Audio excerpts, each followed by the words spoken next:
Hi, this is Kerby Anderson. You know, each day we take on the tough issues and provide a biblical perspective to them. The topics we cover are wide-ranging: apologetics, theology, prophecy, creation and evolution, intelligent design, marriage, family, child-rearing, the millennial generation, trends in society, politics, economics, business, religious liberty, the Constitution, public policy, foreign policy, military policy, tensions in the Middle East, abortion, homosexuality, pornography, sexual ethics, media, technology, history, and America's godly heritage. We talk about anything that affects your faith, your family, or your freedom. So don't go anywhere, because Point of View starts right now.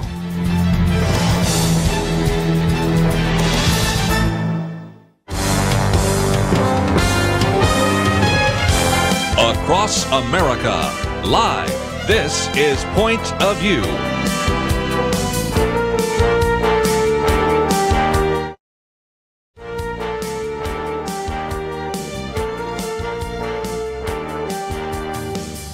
And now, Kerby Anderson. Thank you for joining me. It is Wednesday of our Thanksgiving week, and I might just mention a little bit later we're going to get into, when I'm sitting here by myself, a little bit more on our Thanksgiving quiz and talking about some of the history of Thanksgiving and the Pilgrims.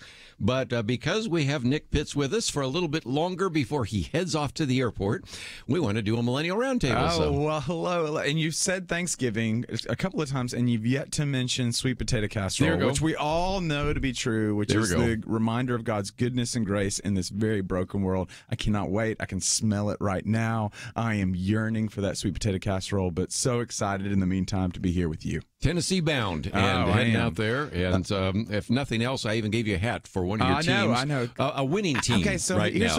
Some of the Tennessee teams, here's what you all need to know about Kerby. Yeah. Not only is he gracious, not only is he considerate, but he's just a really good friend. So if you're watching on Facebook right now, you're going to be able to see me, unfortunately. But what you'll also see is this hat right here. This is my Nashville Predators hat. And this is going to be a passive aggressive move that I'm going to lay on my brother right now, if he just happens to be listening, to take me to a Predators game we are back. But we are so excited in Tennessee. Number one. We've got much to celebrate relative to the Predators. We've got much to lament when it comes to the Tennessee Titans. But we're not going to talk about the Titans right now, because I don't feel like getting motion sick, because they're up and down all over the place.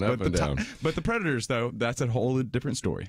And some of our listeners in Dallas are probably looking forward to a game tomorrow where the Dallas Cowboys are going to play understaffed Washington Redskins. I heard they're recruiting you for that. You're going to go play for the Redskins? We were just talking about the Philadelphia Eagles, too. You know, just some of these teams have so many injuries that it almost isn't fair, but that's just the way it is. It is. You know, it's just the way it is. All right, well, let's get into some of the issues, because if you go to the daily briefing, and we have that there, and the link that Nick Pitts is part of, as well as, of course, as the executive director of the Institute for Global Engagement at Dallas Baptist University.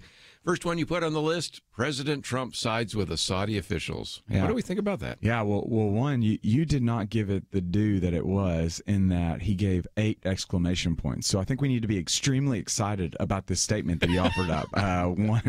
8 exclamation points in that. Well, I don't mean to disrespect. I mean it all in good fun about President Trump, but I think it does bring up something very significant for us, for those that are listening. You all are very familiar with the Washington Post columnist Jamal Khashoggi.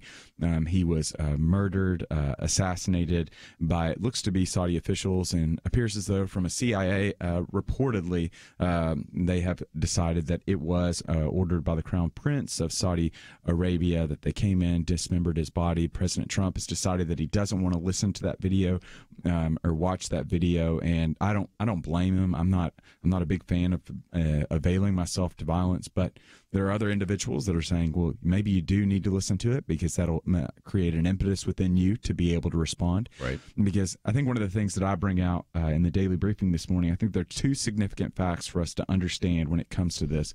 That one, to recognize that Saudi Arabia has a very strategic, and they are a very important relationship that we have in that region right now, especially when you have everything going on with Iran continually just being an adversarial threat towards Israel. You've got Russia right now that's just very much a precarious figure that does want want to do harm to us. You've just got, and then Turkey with Erdogan right now. He's just increasingly moving more towards the extremist side. So there is a very important relationship that we have with Saudi Arabia that we need to understand. That's the first fact. The second fact being that we are the greatest champion of human rights in the history of the world. Yeah. We believe in the dignity of every individual and person, that there's certain inalienable rights within those people, that being life, liberty, and the pursuit of happiness.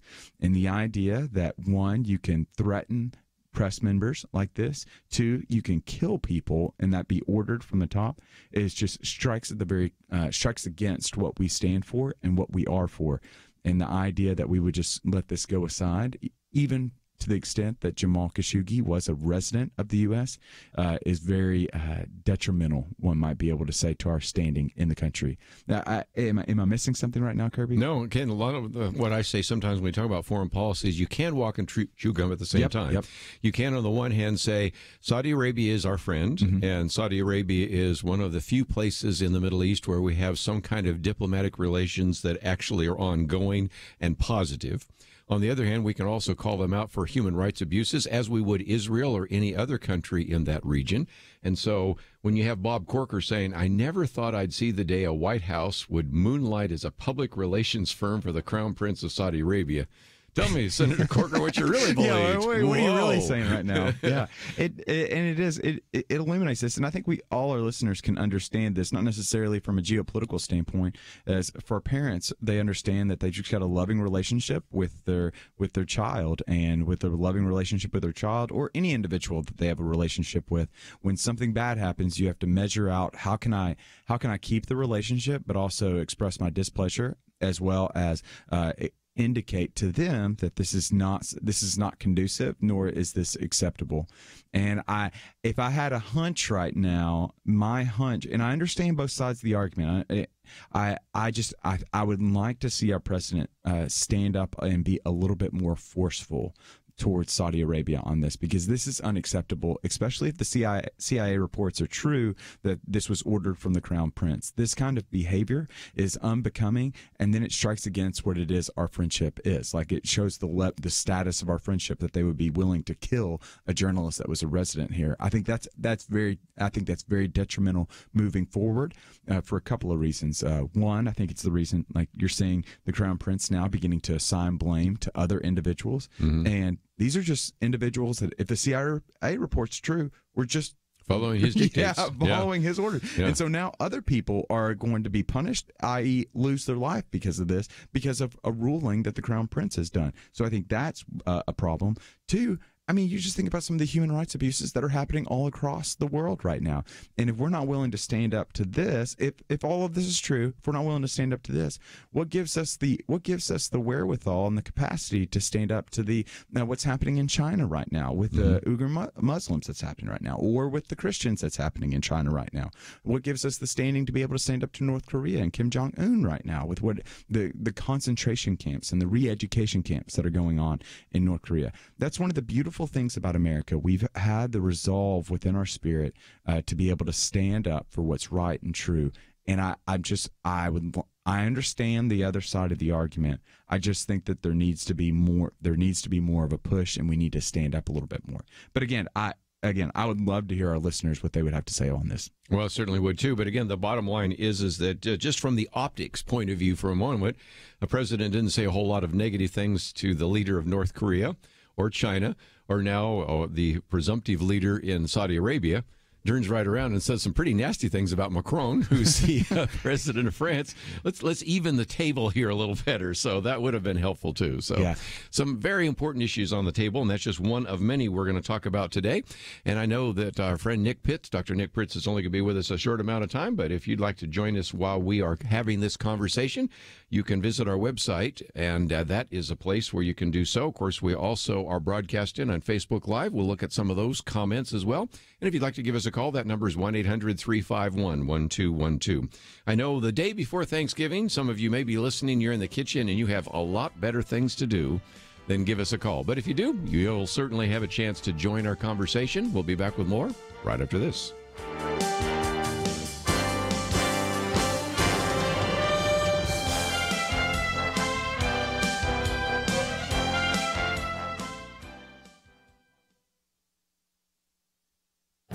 This is Viewpoints with Kerby Anderson. Thanksgiving is tomorrow, and I suspect that you are doing lots of things to get ready for this special day. Let me suggest you add one more item to your to-do list. Visit our website and download a copy of my Thanksgiving quiz. Thanksgiving is a wonderful time to gather as a family, but I also believe that it can be a great time to teach our children and grandchildren about America's godly heritage. I created this short quiz to be a conversation starter around the Thanksgiving table. You know, we used to go around the table before the meal and ask our children to tell us what they were thankful for. After a few years of hearing about how they were thankful for their cat, their doll, their video games, I knew we needed to do something else. The Thanksgiving quiz was born out of that frustration. It has 19 questions and answers on the Pilgrims and the Mayflower Compact, as well as some questions and answers about the Christian heritage of America. Who were the Pilgrims, and why did they leave Europe for America? Why did they celebrate Thanksgiving? What is the Mayflower Compact, and why is it significant? What lessons did the Pilgrims learn about work and even free enterprise? How did the Christian faith influence America? These are just a few of the sort of questions that you can ask around the table and give short answers. Perhaps it is time to recapture the importance of Thanksgiving. On the bicentennial celebration of the landing of the Pilgrims at Plymouth Rock, Daniel Webster declared the following: "Let us not forget the religious character of our origin. Our fathers were brought hither by their high veneration for the Christian religion. They journeyed by its light and labored in its hope, and they sought to incorporate its principles with the elements of their society and diffuse its influence through all their institutions, civil, political, or literary." It is my hope that this quiz will help your family see the importance of Thanksgiving. I'm Kerby Anderson, and that's my point of view. Take Kerby and the Point of View team with you on the go with the Point of View app. Search for Point of View Radio at the Apple or Google Play stores.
You're listening to Point of View, your listener-supported source for truth. Well, this Thanksgiving week, we certainly do encourage you to gather around the Thanksgiving table a little bit later.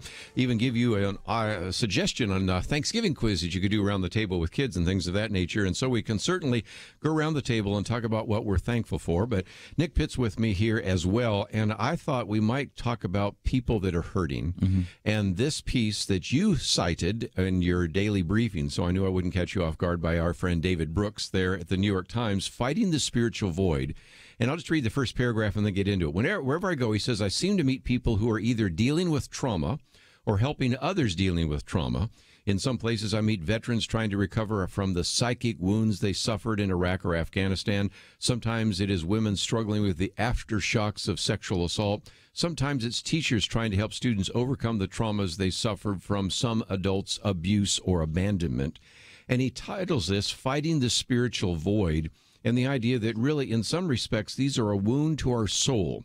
Now, my atheist friends can't relate to this because they say we're just biological machines, we're just chemicals, there's really no soul, there's no brain, all the rest. But those of us that are Christians, and even others that are even, because he quotes from people that are kind of in the New Age, recognize there's a soulish dimension. And it illustrates, first of all, that even around this Thanksgiving table, there are going to be a lot of hurting people. And there are a lot of hurting people in America.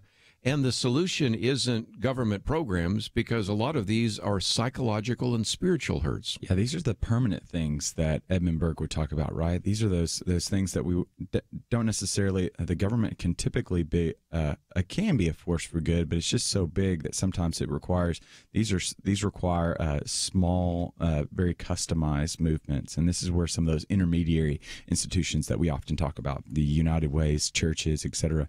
And I think one of the interesting things when you read Brooks's piece is what he's talking about is that we're very familiar with the wrongs that have been happening in our culture today. We're familiar with the Me Too movement and how 1 in 6 women have been sexually abused in some form or fashion. We're reading about right now just the shootings that continue to happen. We're reading about right now just individuals that we're having higher levels of depression right now. We're reading about higher levels of suicide that's happening right now, especially among youth right now. Right. In 2015 was the first year, and since then, 2015 was the first year that among youth, there were more suicides than homicides. And so we're starting to feel this as a culture.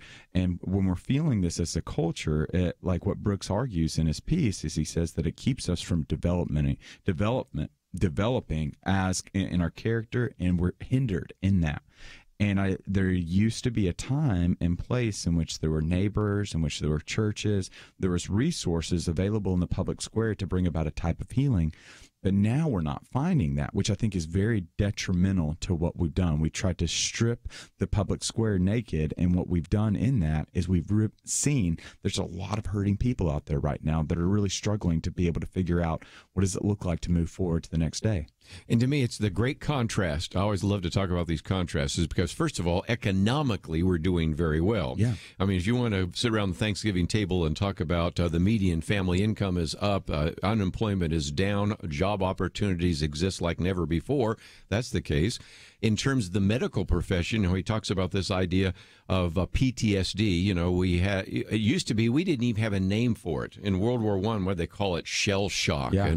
And they had all sorts of other phrases for it because we really hadn't given it any kind of precision. But the problem is that now we try to medicalize trauma, he says. We call it PTSD and regard it as an individual illness, get me treated with medications. By the way, I'm not disagreeing with that, nor is he, because he says medication can rebalance chemicals in the brain. And I have people in my current family and my extended family that have benefited from medication. So we're not down on that.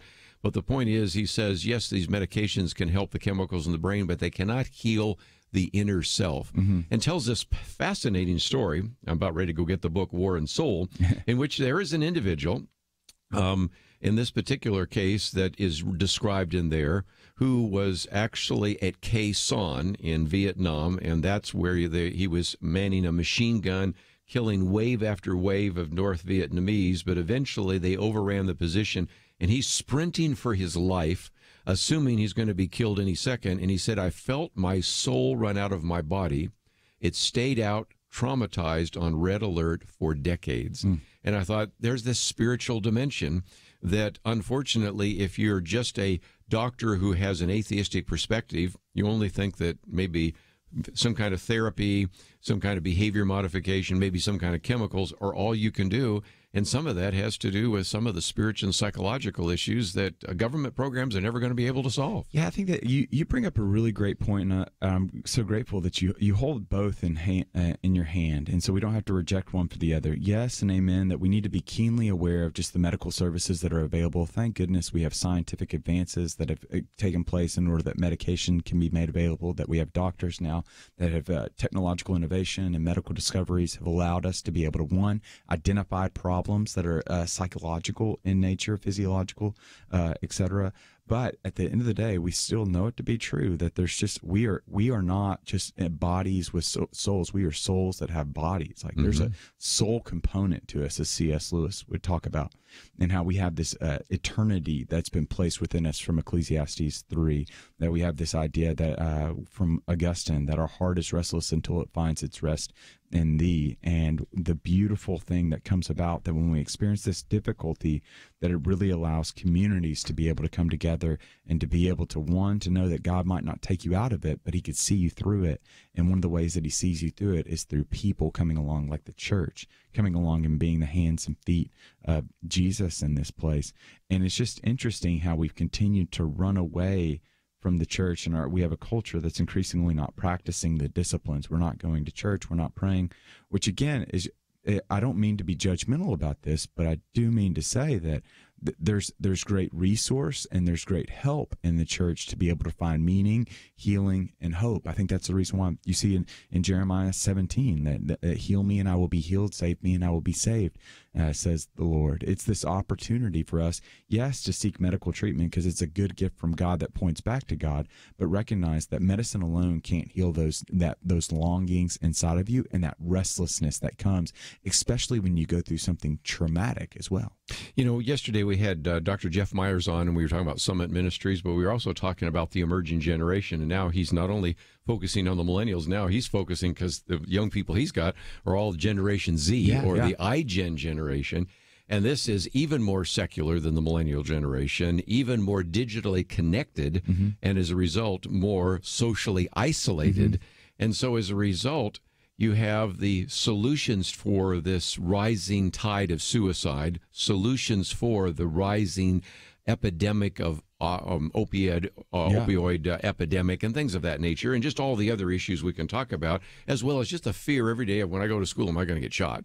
And the solution can be found in the church, but they don't even think about the church. They don't even think about any kind of mediating institution whatsoever, because they're not going to be part of Kiwanis, they're not going to be part of the Key Club, they're not going to be part of any kind of social group other than maybe some group on a high school campus, and that's it. Yeah, I think this brings up a lot of different things. And so you have Alexis de Tocqueville and his Democracy in America back in the 19th century that talked about one of the key features that differentiated America from others is the art of associating. This idea of everyone coming together in these local communities, what we would know today as like Kiwanis clubs, as churches. There was a richness that came from that when other individuals came together and weren't isolated in nature, one, and weren't necessarily individualistic, but saw that they were part of a bigger community that could help bring about changes. So there was the shift in dynamic from simply being individuals that had rights. Yes and amen, we have rights, but also I'm citizens of something bigger than this. And then we fast forward, though, and then you have individuals like Wendell Berry. And I don't know if our listeners have ever heard Wendell Berry. He's a phenomenal writer, but one of the key features of Wendell Berry is he talks about place, the significance of place, these local communities that we have. And you sense your rootedness in place, but striking against that rootedness from place that Wendell Berry talks about is technology, because technology really does hinder you from putting down roots. That's right. And the roots are the thing.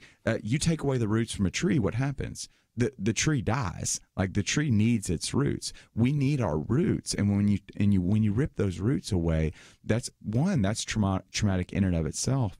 But then, two, it keeps you from being able to heal up when something significant or traumatic happens to you. And I think I don't think it's only technology, but I do think we need to be aware that technology is a factor that's keeping us from being able to be healed to a large degree from some of these difficulties that are every day before us and happen to us. I remember back in the 1990s when I wrote this one book, Signs of Warning, Signs of Hope, I had a chapter on the crisis of loneliness. And you and I have both been trying to figure out how many people are going to be alone for Thanksgiving. Yeah. But that's only a fraction, because even when I was writing that back, and that's now 25 years ago, we were talking about things like crowded loneliness. You can be in a crowd watching a football game tomorrow, or you can be in a crowd of people watching television, or even a crowd around the Thanksgiving table and still feel alone and not feel rooted, because in a sense you're just a citizen of the cyber world and not of the local community. We got a lot more to cover, and Nick Pitts is in studio. We'll do that right after this. November is rushing by, and I'm sure your inbox, mailbox, and ears are already over capacity with screaming announcements for Black Friday and Cyber Monday. No matter how much you're planning to spend on items for your loved ones, don't forget to save something as a gift to the nation on what's come to be known as Giving Tuesday. Your support of Point of View helps unite people across this land from sea to shining sea. Yes, we face many troubling issues, and to put it mildly, we don't always agree. But Point of View believes we can disagree with respect, with honor, with patience, and a view to inform with truth that unites. You make that possible, and we urge you to give that gift to the nation through giving to Point of View. Take just a moment and give generously today at pointofview.net or call 800-347-5151. You can wait for Giving Tuesday, but even better, get a jump and give today with a gift that will truly keep on giving. Pointofview.net and 800-347-5151.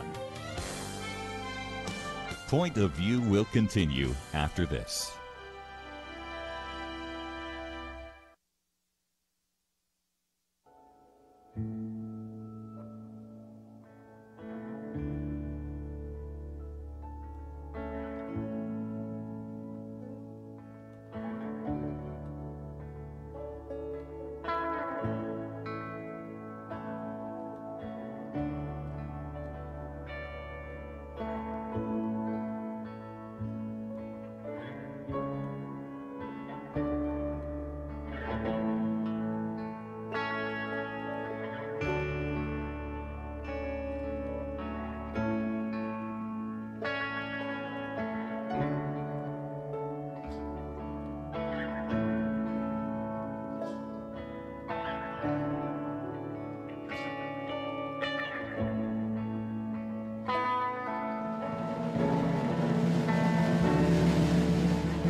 You are listening to Point of View.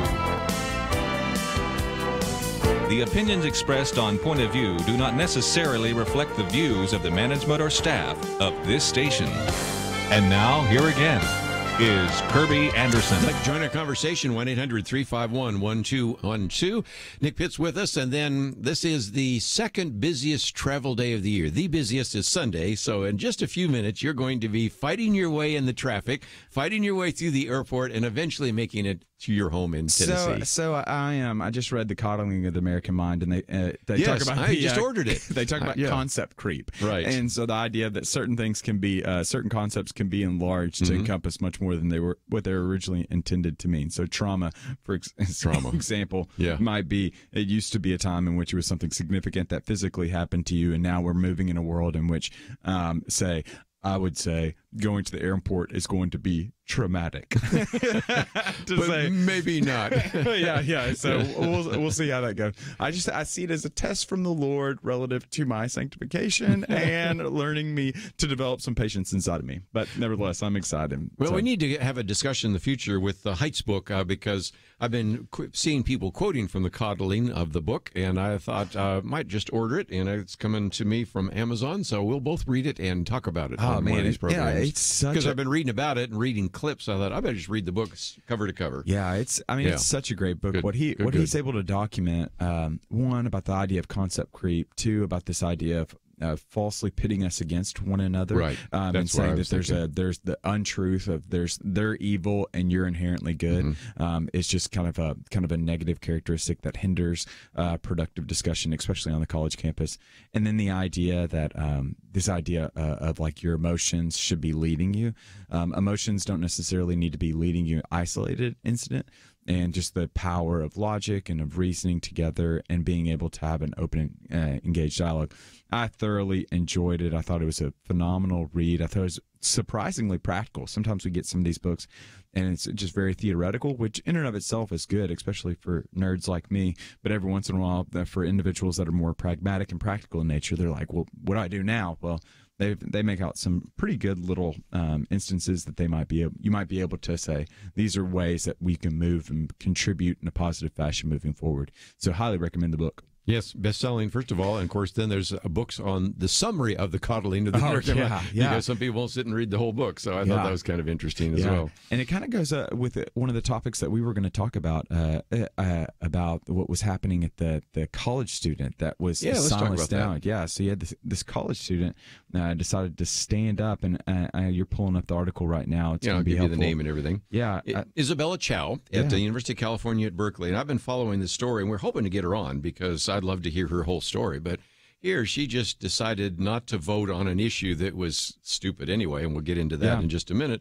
And by not voting, just by abstaining, that was enough for them to just bring everything and the University of California at Berkeley down on top of her head. Yeah, this is something that we've talked about for probably the past one or probably even longer than that, 2 years. I mean, you saw it at Evergreen College. You saw it in Vermont with Charles Murray, of just college students that are increasingly intolerant of differing viewpoints, and they feel as though it's violence to them simply because it might negatively affect their equilibrium in an emotional manner, which, again, that's a concept creep idea. You're expanding the idea of violence to simply be words, which unfortunately we know words can be words aren't necessarily violent towards you, but they can be hurtful, which is two very different things. Very different concepts. Because my commentary yesterday on incitement, what incitement is, but go ahead. Yeah. So it's just, again, especially in this incident, we're just continuing to see one of the things that's detrimental. It's detrimental for a variety of reasons. One, it strikes against a very core idea of what the college university is supposed to be. It's supposed to be a place where questions are asked, and you should be uncomfortable because you are ignorant, and not in the negative sense, but in the sense that you just don't know everything. Like even the smartest man, Socrates said that I am the smartest man because I recognize that I don't know everything. Like the more that you learn, the more you realize that you don't know. And then second, it doesn't prepare students for once they leave that college campus. They're inevitably going to college. At the very core, college should be a place that you're cognitively formed so that when you get onto a job place, you can be trained and you don't know the best way to do that particular job, that particular skill set. And what we're finding now is you just have college students that are very much entitled and think that they know everything, which is very detrimental and strikes at the very core of what it means to go and to be a college student.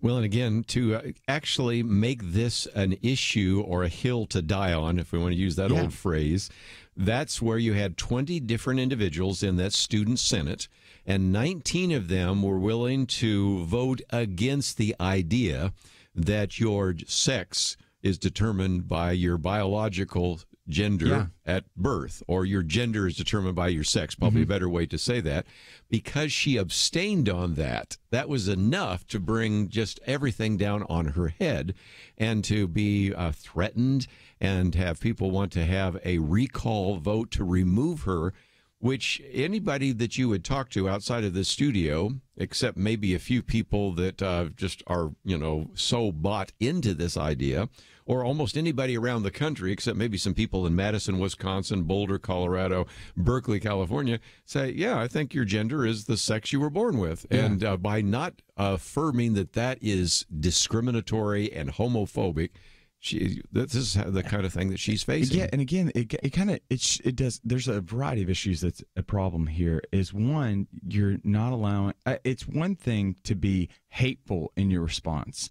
It's another thing to simply abstain in your response, which is two different things. I think there does need. I don't say it's violence, but there does need to be at least a robust disagreement if someone's hateful in their response. Yeah. That you want to be able to recognize that. But the idea of simply just being quiet and them coming down in a violent fashion is just unbecoming, one, and is not the American way that we've seen demonstrated, and the way that we've progressed forward. Like, we think about some of the greatest progress that's ever happened here in the U.S. Specifically in recent history, you look at Martin Luther King and the nonviolent protests. That's the way that we do this in the American way, and we want to be. I think we do a disservice to us when we don't honor that past by perpetuating some of those models moving forward. But again, and then if you look at the research too, which is just, let's look at the transgender research. It's just so detrimental. I just feel so bad because it just. What we continue to see is individuals that either have the surgery or individuals that are suffering from gender dysphoria. The research is very clear that there's higher levels of anxiety, there's higher levels of suicide rates, there's higher levels of depression.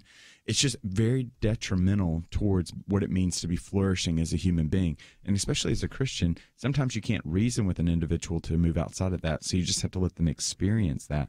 And the idea that you could be shouted down against that simply because you want something that's best for them is just very hurt. It's just very wrong.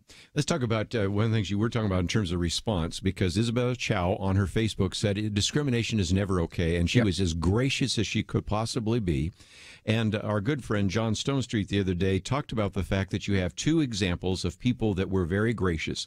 Congressman-elect Dan Crenshaw, and he is made fun of because of an eye patch, which he lost because of an IED that blew up his translator and probably could have killed him if he hadn't just had that guy standing between him, who instead decided to be very gracious and then goes on Saturday Night Live and turns it into really kind of a nice piece. And here, because he was gracious, it showed Proverbs 15:1 that a gentle answer can turn away wrath. But in the other case, John Stonestreet was talking about, Isabella Chow has been as gracious, if not even more gracious, than Dan Crenshaw, and she's still been vilified. And so he says we aren't gracious because it works, although many times it does. We're gracious because we're called as believers to act that way. Yeah. And that's good to see. I think it's one of those things that we're just going to have to, and this is the hard part for me because I am so competitive in nature and I want immediate results, that it's just a keen reminder that even Jesus had to lay in the ground for 3 days. And his act of obedience did require patience to be able to see results from that. Right. And I think especially if Elena and others as believers, we might not see immediate results, but sometimes, especially as the culture continues to be more antagonistic towards the ways of Jesus, it's just going to require us to just have to trust that the results are going to come. And that That's not going to settle. I'll just be honest. That's not going to settle well with me because I like to see results pretty quickly, but it doesn't look like it's going to happen that way. Yeah, it doesn't. But again, we also have to recognize that even if she doesn't see results from the people that are opposing her, there's other people watching at that time. Oh, yeah. And I think they might just say, Isabella Chow, she handled this very well, and we always are told that she and those kind of people are the intolerant ones. The only intolerant people I saw were the ones shouting her down, saying nasty things about her, putting up posters, calling for a recall, and making her life miserable. I think that goes back to the this is a thing that I'm pretty passionate about. Is like at the end of the day, some of these decisions that are being made are unreasonable, and you cannot reason with unreasonable people, so that you just have to let them play out. I think that's what you see in Exodus, where God hardened their heart so that they kind of went on their way, and their way ended up being detrimental. I think what you're going to continue to see is that these unreasonable people are going to experience their hurt.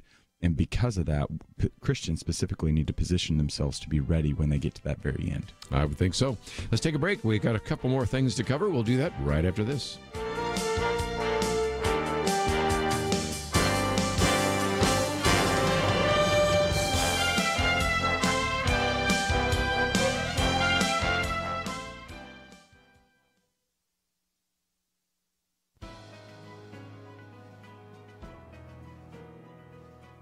Welcome to the First Liberty Briefing. I'm Jeremy Dice. Oscar Rodriguez is a decorated Air Force veteran who retired in 2013 after 33 years of service. Oscar was invited by Air Force Master Sergeant Chuck Roberson to give a flag-folding speech at Roberson's military retirement ceremony, something he's done over 100 times. Oscar agreed to give his stirring and patriotic speech, but the Air Force unit commander at Chuck's base presented a problem. Oscar's flag-folding speech included the word God. First, the unit commander tried to prevent Oscar from even attending the ceremony. When he was informed that he could not legally prevent his attendance, he told Chuck that Oscar could not give the speech. But like any good airman, Oscar was not going to abandon his wingman. He decided to give the speech anyway.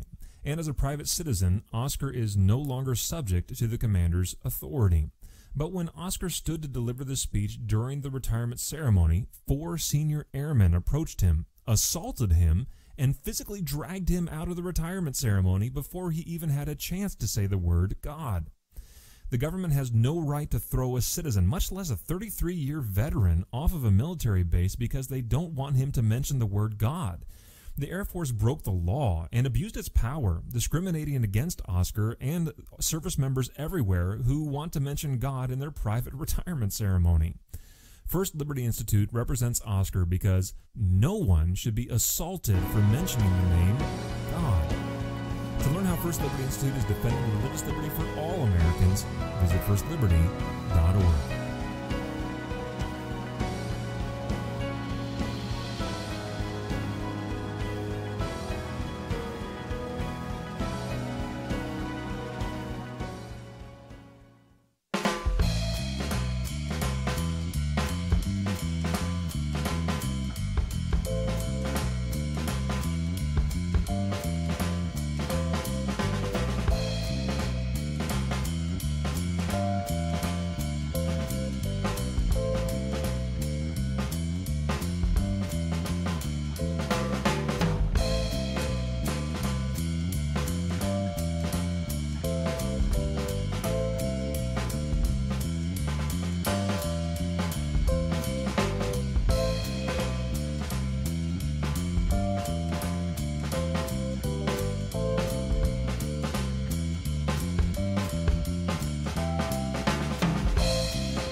Now, back to Point of View, your listener-supported source for truth. Back once again in studio with me, Nick Pitts, before he heads off to his Thanksgiving dinner. Say hello to your parents and newly elected father, who is the mayor. You're going to call him Mr. Mayor or Dad? I think it's Dad, right? It depends on how well he picks me up from the airport today, is what I'll call him. So that's good. And of course, I know a little bit about your brother and everything. I hope you get to make it to one of those outstanding hockey games there in Nashville. They're doing very well this year. Oh, they're doing very well. And then probably the biggest thing that we've got is we've got the big rivalry within Tennessee on Saturday. We've got Tennessee Vandy. Tennessee has won. Tennessee has lost the past two games. For our Tennessee listeners right now on Facebook, Tennessee has lost the past 2 years. Tennessee has lost the past 2 years. And I don't know if you guys heard it. Tennessee has lost the past 2 years. And so we're hoping the Vanderbilt Commodores' goodness triumphs over evil yet again for the third year in a row. But we would greatly appreciate your prayers as well as any support that you might be able to offer on Saturday at 3 p.m. Yeah, I do watch Vanderbilt because I have spoken there. Of course, I've spoken to most of the universities there in Tennessee, except the one in Knoxville. That's the only one, for just because of a schedule issue. Because they're evil. I'm just kidding. Get that. Okay, talking about evil here. I'm reading again the Daily Briefing, and you can go to thebriefing.net, or we of course always have a link, so you can find that, or just type in Nick Pitch, you'll find it. Your sixth article here today was about the Republican in Mississippi. And some of our listeners in Mississippi may be familiar with this controversy, but we'll educate everybody.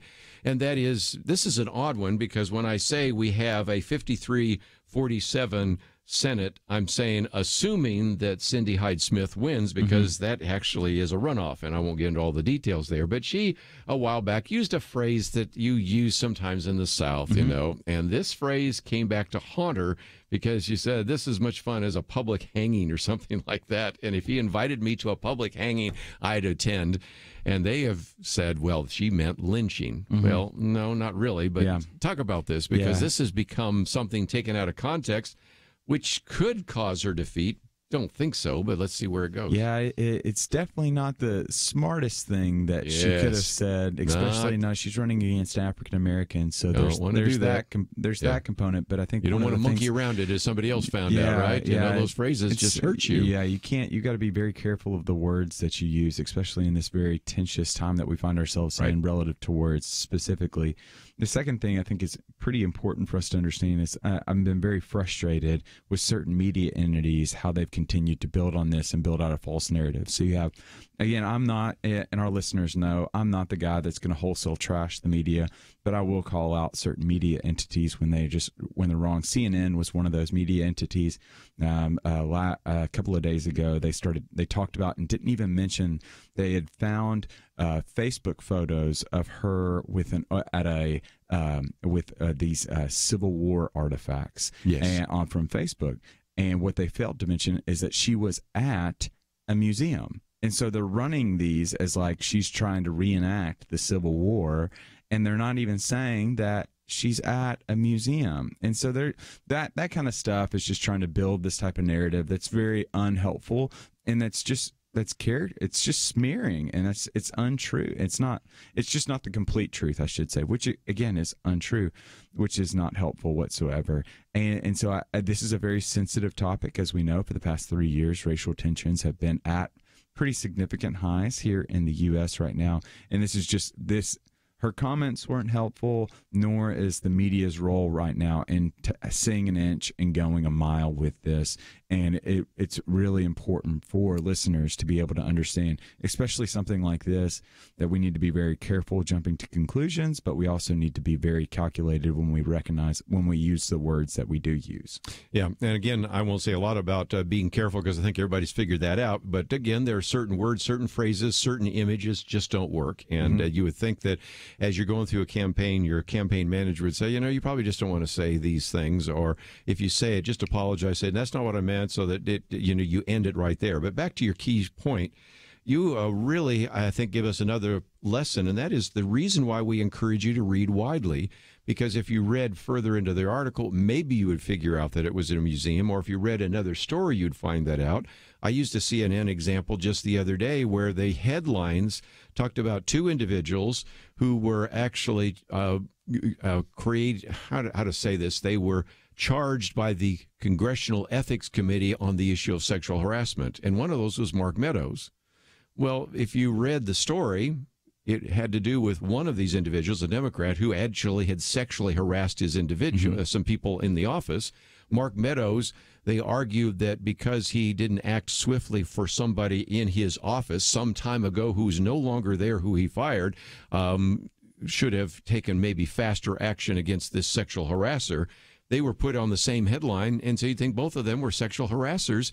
And then you have the Facebook post by somebody who said, I was one of the women that was affected, and I felt like Congressman Mark Meadows had my back.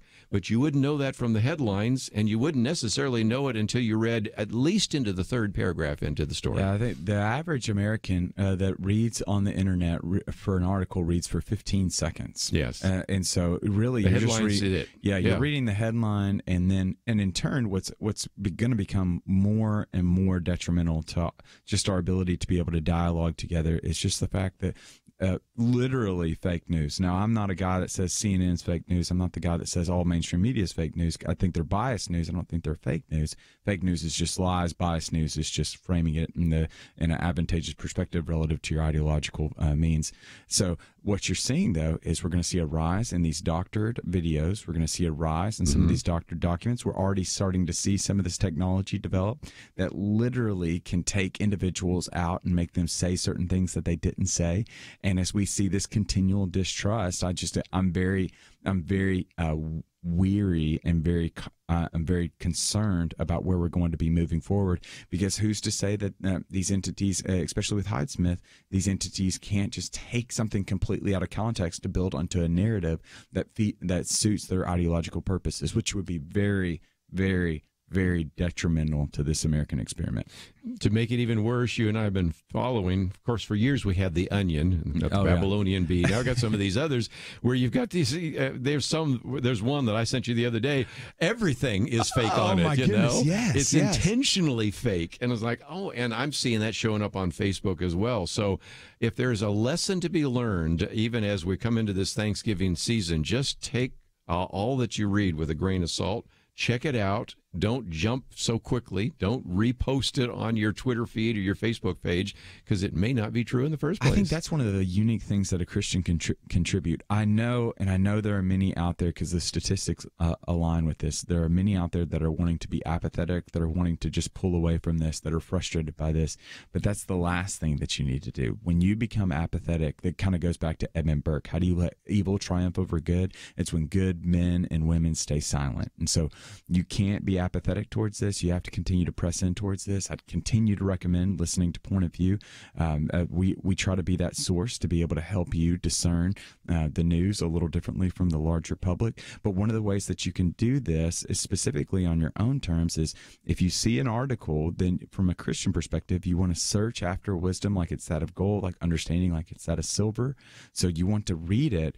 And then if it seems too good to be true, look on the other ideological side of the spectrum. So if you're reading a New York Times article, read a Wall Street News article, read a Fox News article on the same thing to better understand the topic. It takes a little bit longer, but at the end of the day, we're all going to be held accountable for that which we do and we don't do. And so, sorry to be all judgmental on you and bring in the throne of God here, but I think that's one of the things that I think we need to be cognizant of. We need to have eternity in mind, even when it comes to the news. Well, again, if we value truth, and we talk about a truth team, we do our best to try to put the best articles up there. And so you were nice enough to mention Point of View. Let me mention one more time, the Daily Briefing, thebriefing.net. And again, that's just a great resource, and appreciate you giving us some time today. So great to be here. And Rocky Top, I will see you soon. All right. So, very neat. We have a lot more to cover. We'll do that right after this.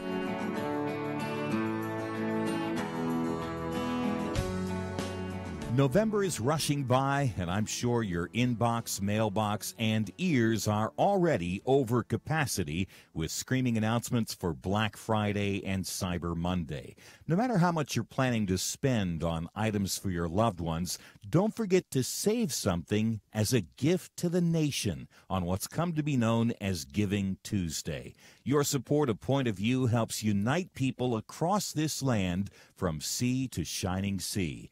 Yes, we face many troubling issues, and to put it mildly, we don't always agree.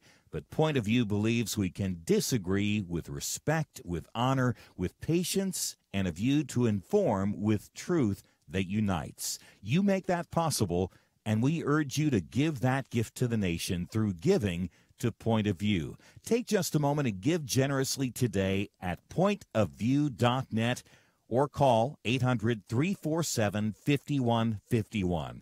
You can wait for Giving Tuesday, but even better, get a jump and give today with a gift that will truly keep on giving.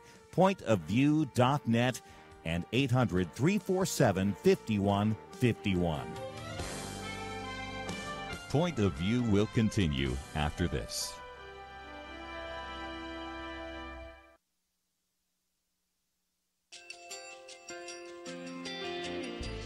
I just want to thank you so much for all the wonderful programming you have. You're just absolutely fantastic. I recently started listening to Point of View, and I really found it interesting because of the different subjects you cover. Thank you for that. I really appreciate everything that you do in keeping us informed. Thank you, Kerby, for everything that you have been doing. I appreciate all the work that you're doing, advocating for the Word of God. Thank you so much. Point of View, I think, is absolutely necessary because it's a Christian perspective, a biblical worldview perspective, and receive very current, up-to-date information about what is really going on, week to week in our culture, which is changing so rapidly, and yet it's morally sliding backwards. Yeah, I'm just, first of all, I thank you guys. Y'all's program is wonderful, and enjoy it every day. I learn so much every time I listen to it. Point of View Radio Talk Show.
Hi, this is Kerby Anderson. You know, each day we take on the tough issues and provide a biblical perspective to them. The topics we cover are wide-ranging: apologetics, theology, prophecy, creation and evolution, intelligent design, marriage, family, child-rearing, the millennial generation, trends in society, politics, economics, business, religious liberty, the Constitution, public policy, foreign policy, military policy, tensions in the Middle East, abortion, homosexuality, pornography, sexual ethics, media, technology, history, and America's godly heritage.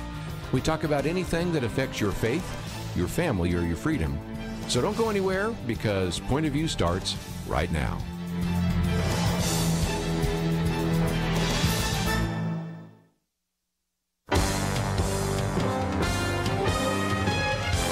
Across America, live. This is Point of View.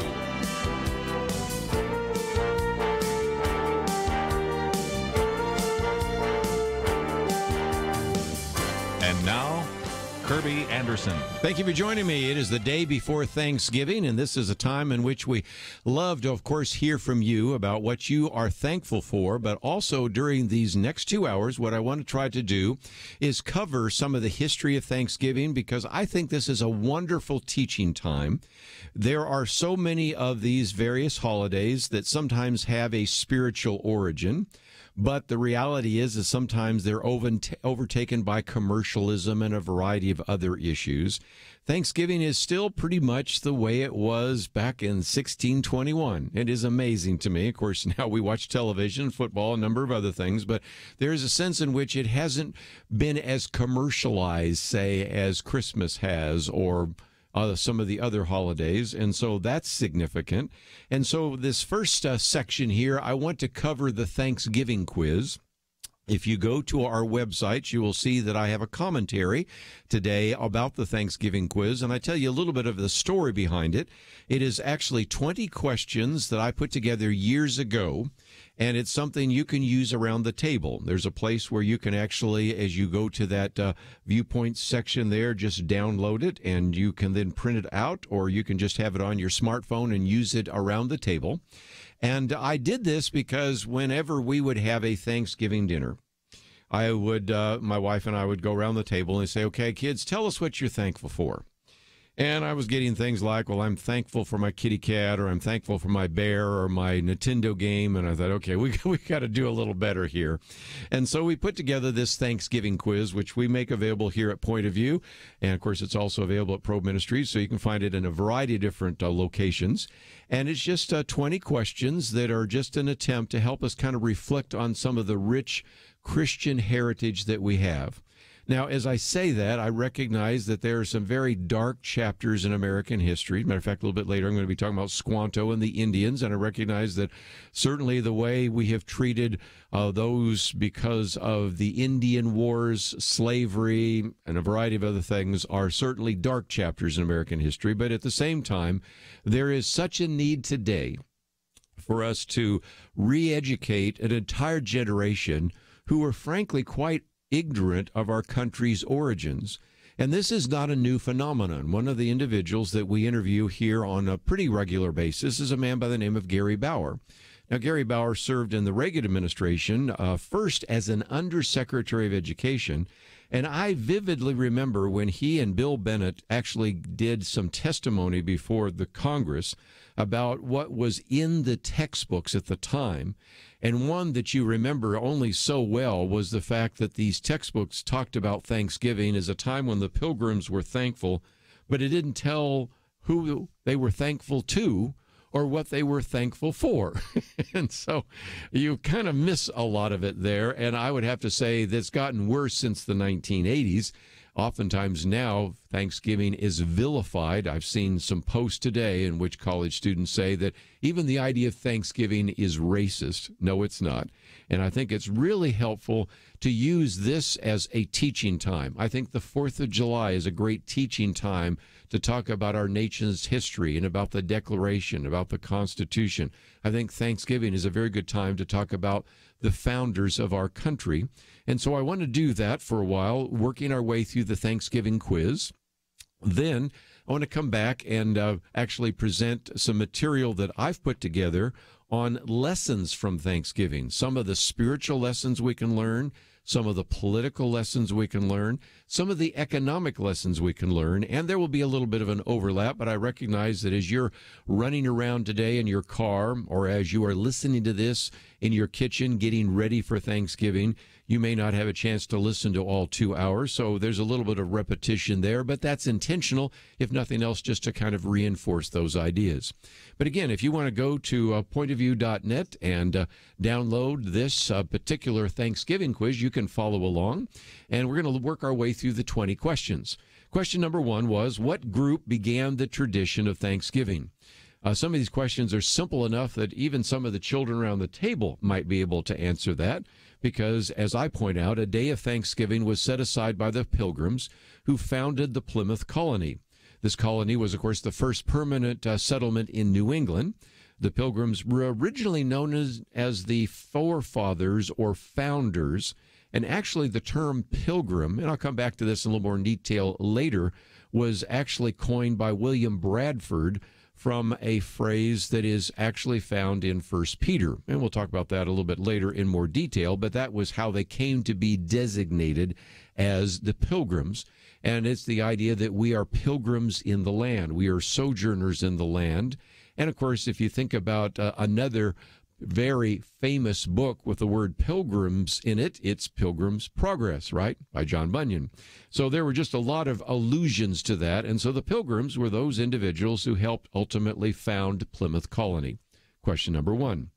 Question number 2, why did they celebrate Thanksgiving? Well, it turns out that life was very hard in the New World. Of the 103 pilgrims that got off of the Mayflower, 51 of them died in that first terrible winter. So you can begin to recognize that this was just a horrific time in which they, first of all, were ill prepared for what they were going to encounter. It was, of course, a very harsh winter, and there were some reasons for them to be very solemn indeed. But after their first harvest, Governor William Bradford proclaimed a day of thanksgiving and prayer for their survival. And you can, if nothing else, understand their resilient spirit when you realize that they lost half of their people, and yet nevertheless were giving thankfulness, and we're thankful for that first harvest.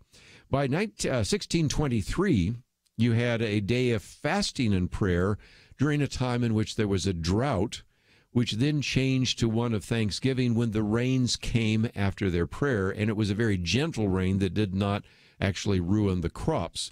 So again, this was a custom that developed very early on in Plymouth Colony. It was a custom that eventually prevailed in New England, and as we'll talk about a little bit later, eventually became a national holiday. As a matter of fact, let's talk about that, because the third question is, when did Thanksgiving become a national holiday? Well, it turns out that the state of New York actually adopted Thanksgiving Day as an annual custom in 1817. But by the time of the Civil War, other states had done so. So it was then in 1863 that President Abraham Lincoln appointed a day of Thanksgiving. A little bit later, I'll read from his proclamation. And since then, each president has issued a Thanksgiving Day proclamation for the fourth Thursday in November. By the way, it used to be the last Thursday in November. They moved it to the fourth Thursday in November because that was important to make sure that Thanksgiving was over in time to encourage people to go Christmas shopping. And, of course, it seems to me that Christmas trees are showing up a lot earlier than ever before, long before Thanksgiving is over. But those are just three of the questions we're going to look at in the Thanksgiving quiz. And if you are interested, feel free to visit our website, pointofview.net, and download that and print it out or put it on your phone or your tablet and maybe ask some questions around the Thanksgiving table and use it as a teaching time in the midst of all that great food. We have a lot more to cover. We'll do that right after this.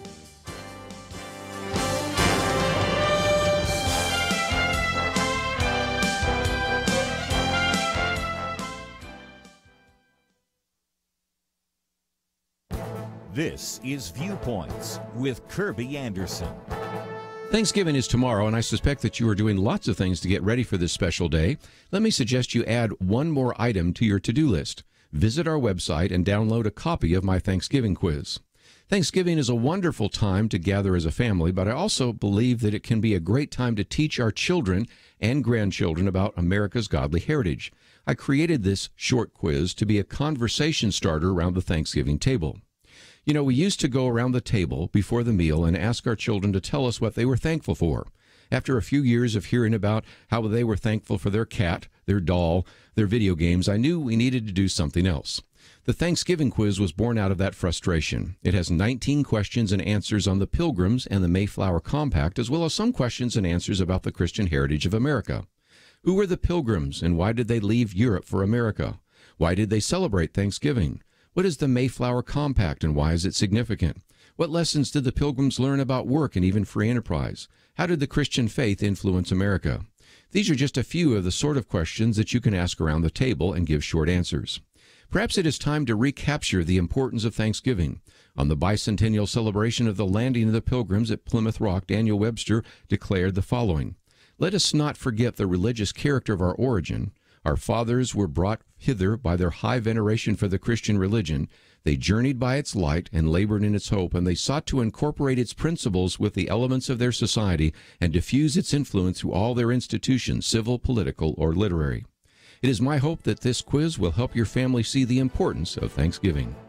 I'm Kerby Anderson, and that's my point of view. Take Kerby and the Point of View team with you on the go with the Point of View app. Search for Point of View Radio at the Apple or Google Play stores.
You're listening to Point of View, your listener-supported source for truth. Talking about Thanksgiving, and in particular focusing on the Thanksgiving quiz, which we have available at our website, pointofview.net.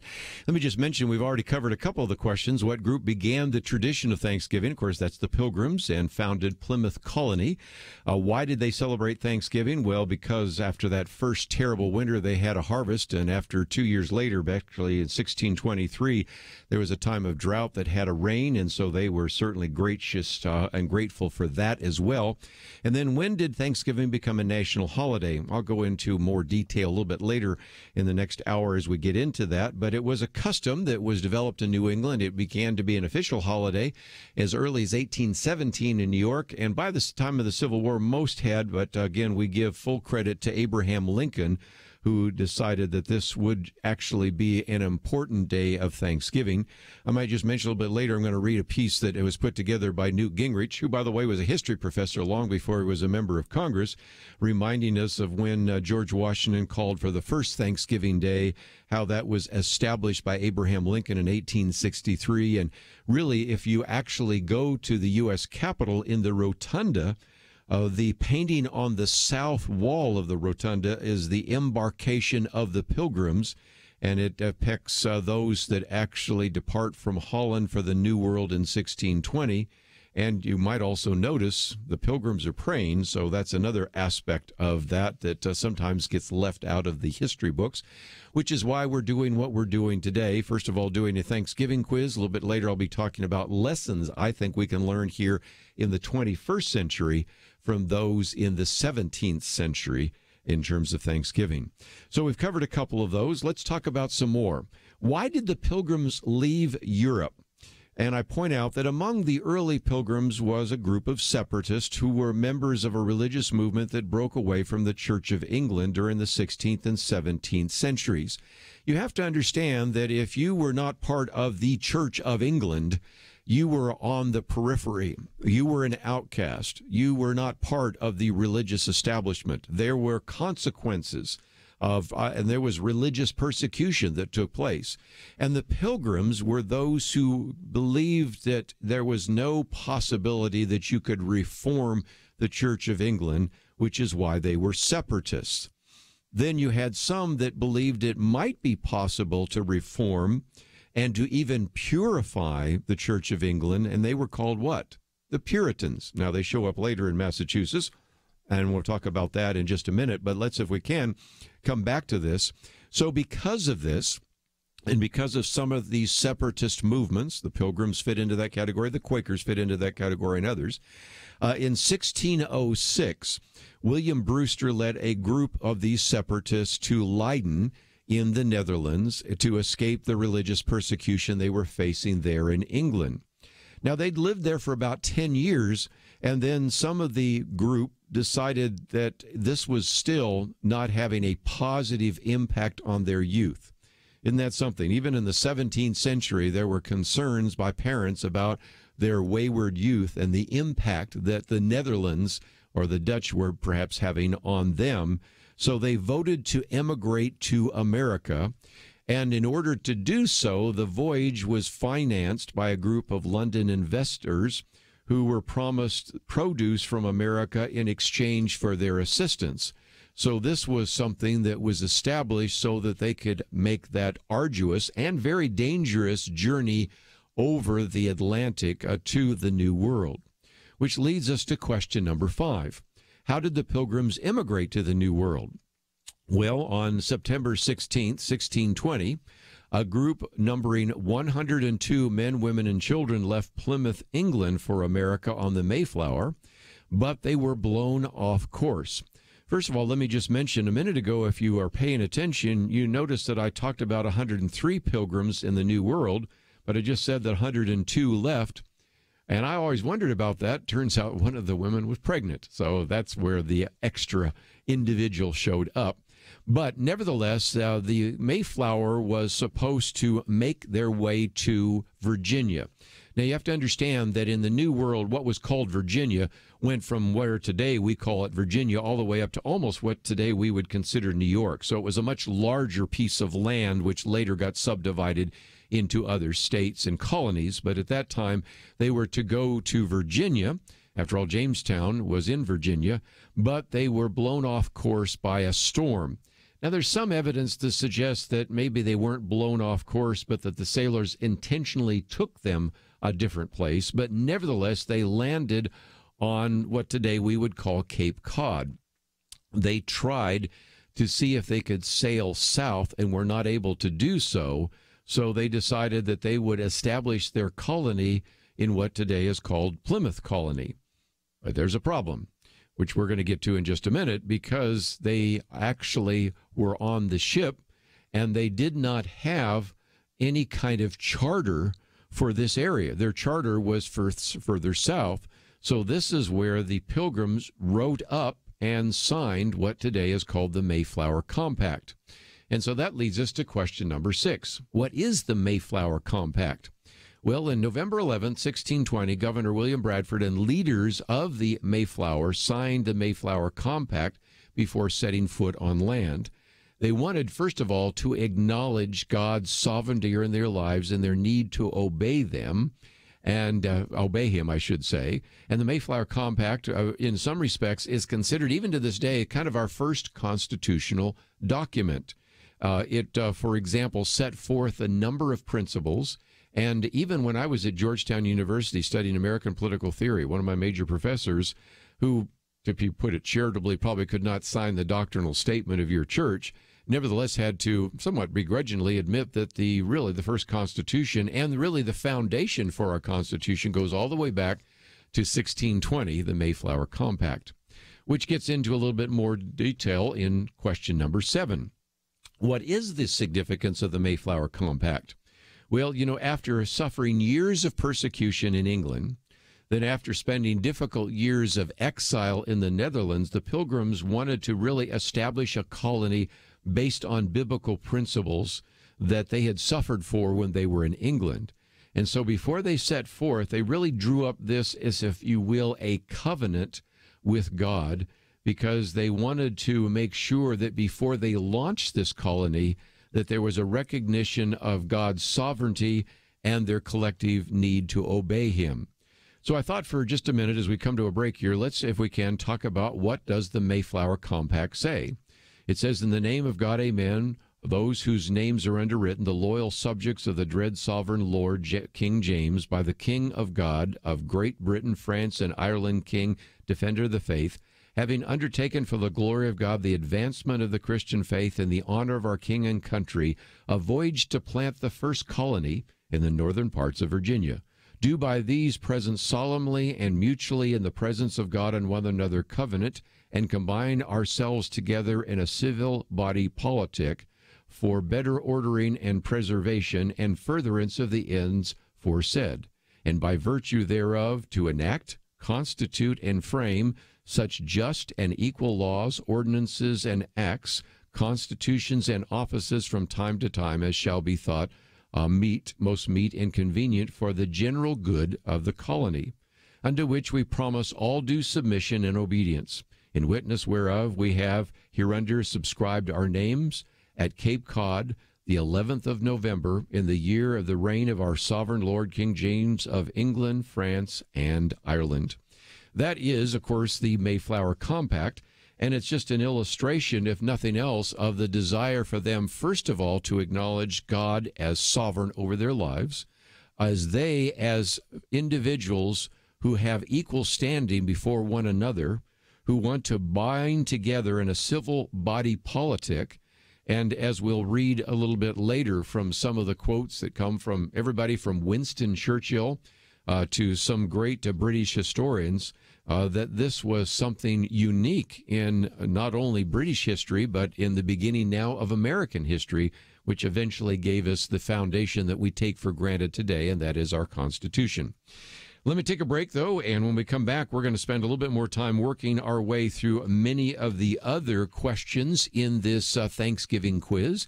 But if you'd like to join us, maybe you have some comments or questions about the Pilgrims, about our Constitution, about the Declaration, about the founding of this country, about the need for history, or maybe just even like to share with us things that you are thankful for. I always like to provide this as an opportunity during these 2 hours so that if you'd like to share with a national audience your thankfulness or the reasons you are thankful or some very important things that you would encourage people to pray for, we would love to hear from you.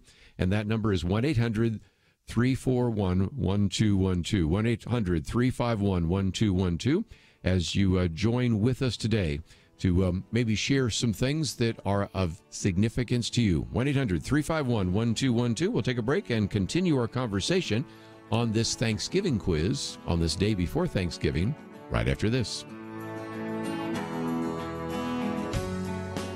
November is rushing by, and I'm sure your inbox, mailbox, and ears are already over capacity with screaming announcements for Black Friday and Cyber Monday. No matter how much you're planning to spend on items for your loved ones, don't forget to save something as a gift to the nation on what's come to be known as Giving Tuesday. Your support of Point of View helps unite people across this land from sea to shining sea. Yes, we face many troubling issues, and to put it mildly, we don't always agree. But Point of View believes we can disagree with respect, with honor, with patience, and a view to inform with truth that unites. You make that possible, and we urge you to give that gift to the nation through giving to Point of View. Take just a moment and give generously today at pointofview.net. or call 800-347-5151. You can wait for Giving Tuesday, but even better, get a jump and give today with a gift that will truly keep on giving. Pointofview.net and 800-347-5151. Point of View will continue after this.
You are listening to Point of View. The opinions expressed on Point of View do not necessarily reflect the views of the management or staff of this station. And now, here again is Kerby Anderson. Back once again, if you'd like to join us, 1-800-351-1212. Working our way through the Thanksgiving quiz, and we're not quite halfway through, but we'll certainly finish this hour. And then the next hour, we're going to be talking about lessons from Thanksgiving. But along the way, I always like to hear from some of you about what you're thankful for. So let me take a few of those phone calls, and then we'll get back to some other questions in the Thanksgiving quiz. And if you find yourself saying, I'd like to read this in its entirety, it is available at the website, pointofview.net. It also has a couple of end notes, and you can find those. But let's go to Arkansas first. Fred, thank you for joining us this day before Thanksgiving. What are you thankful for? I'm thankful to have the parents I had. They're both deceased now, but they adopted me when I was about 16 months old. I never knew anybody else before they died. But they were good to me, and they were Christian people, and they raised me in a Christian home. I just didn't follow it for years. And I dropped out of church. I started at church in Mountain Home, Arkansas, at the Bridge Baptist Church in Mountain Home, Arkansas. Marshall Conley's the pastor here, and he's got a website to go to listen to his messages and everything else. But my life changed when I came here. I was finally saved about 2 or 3 years ago. And like I said, I can tell you the call letters, too. I said a while ago I couldn't remember them. It's 91.5. Very good. Call letters. Yes. Station, I got it written on top of my radio, and I was sitting there listening to it and forgot to look at the radio. to see what it was. It's always good But to know anyway, where those call letters are so you can listen in every day. I appreciate that. Yes, I do. I do listen every day. I come up here every day and drink coffee, and I always sit here and listen to it. That's why I got written on top of the radio, so I remember the station. You're good.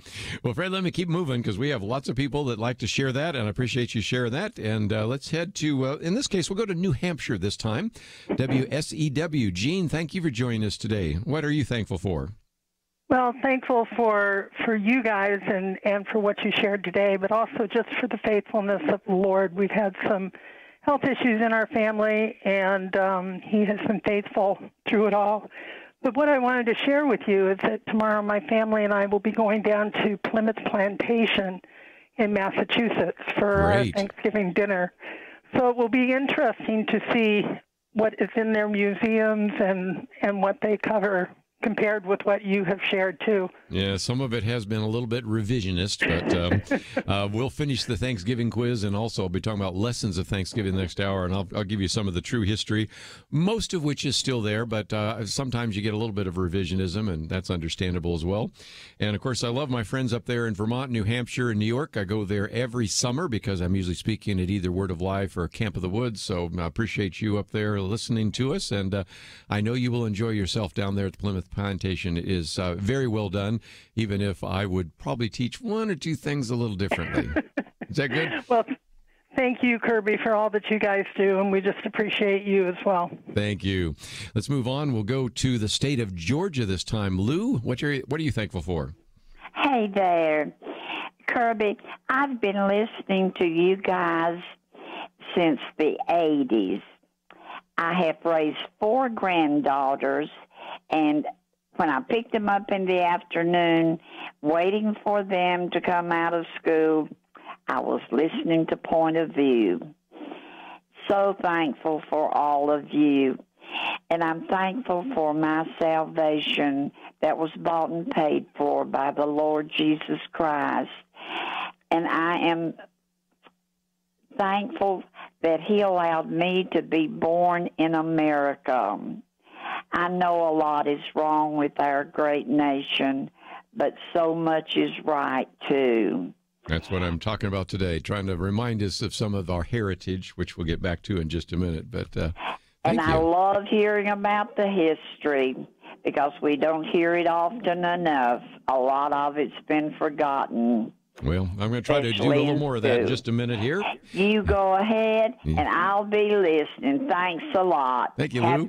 Let me see if I can get one more in real quickly before we get back to the quiz here, and we'll head to South Carolina this time. Steve, what would you like to add to our conversation?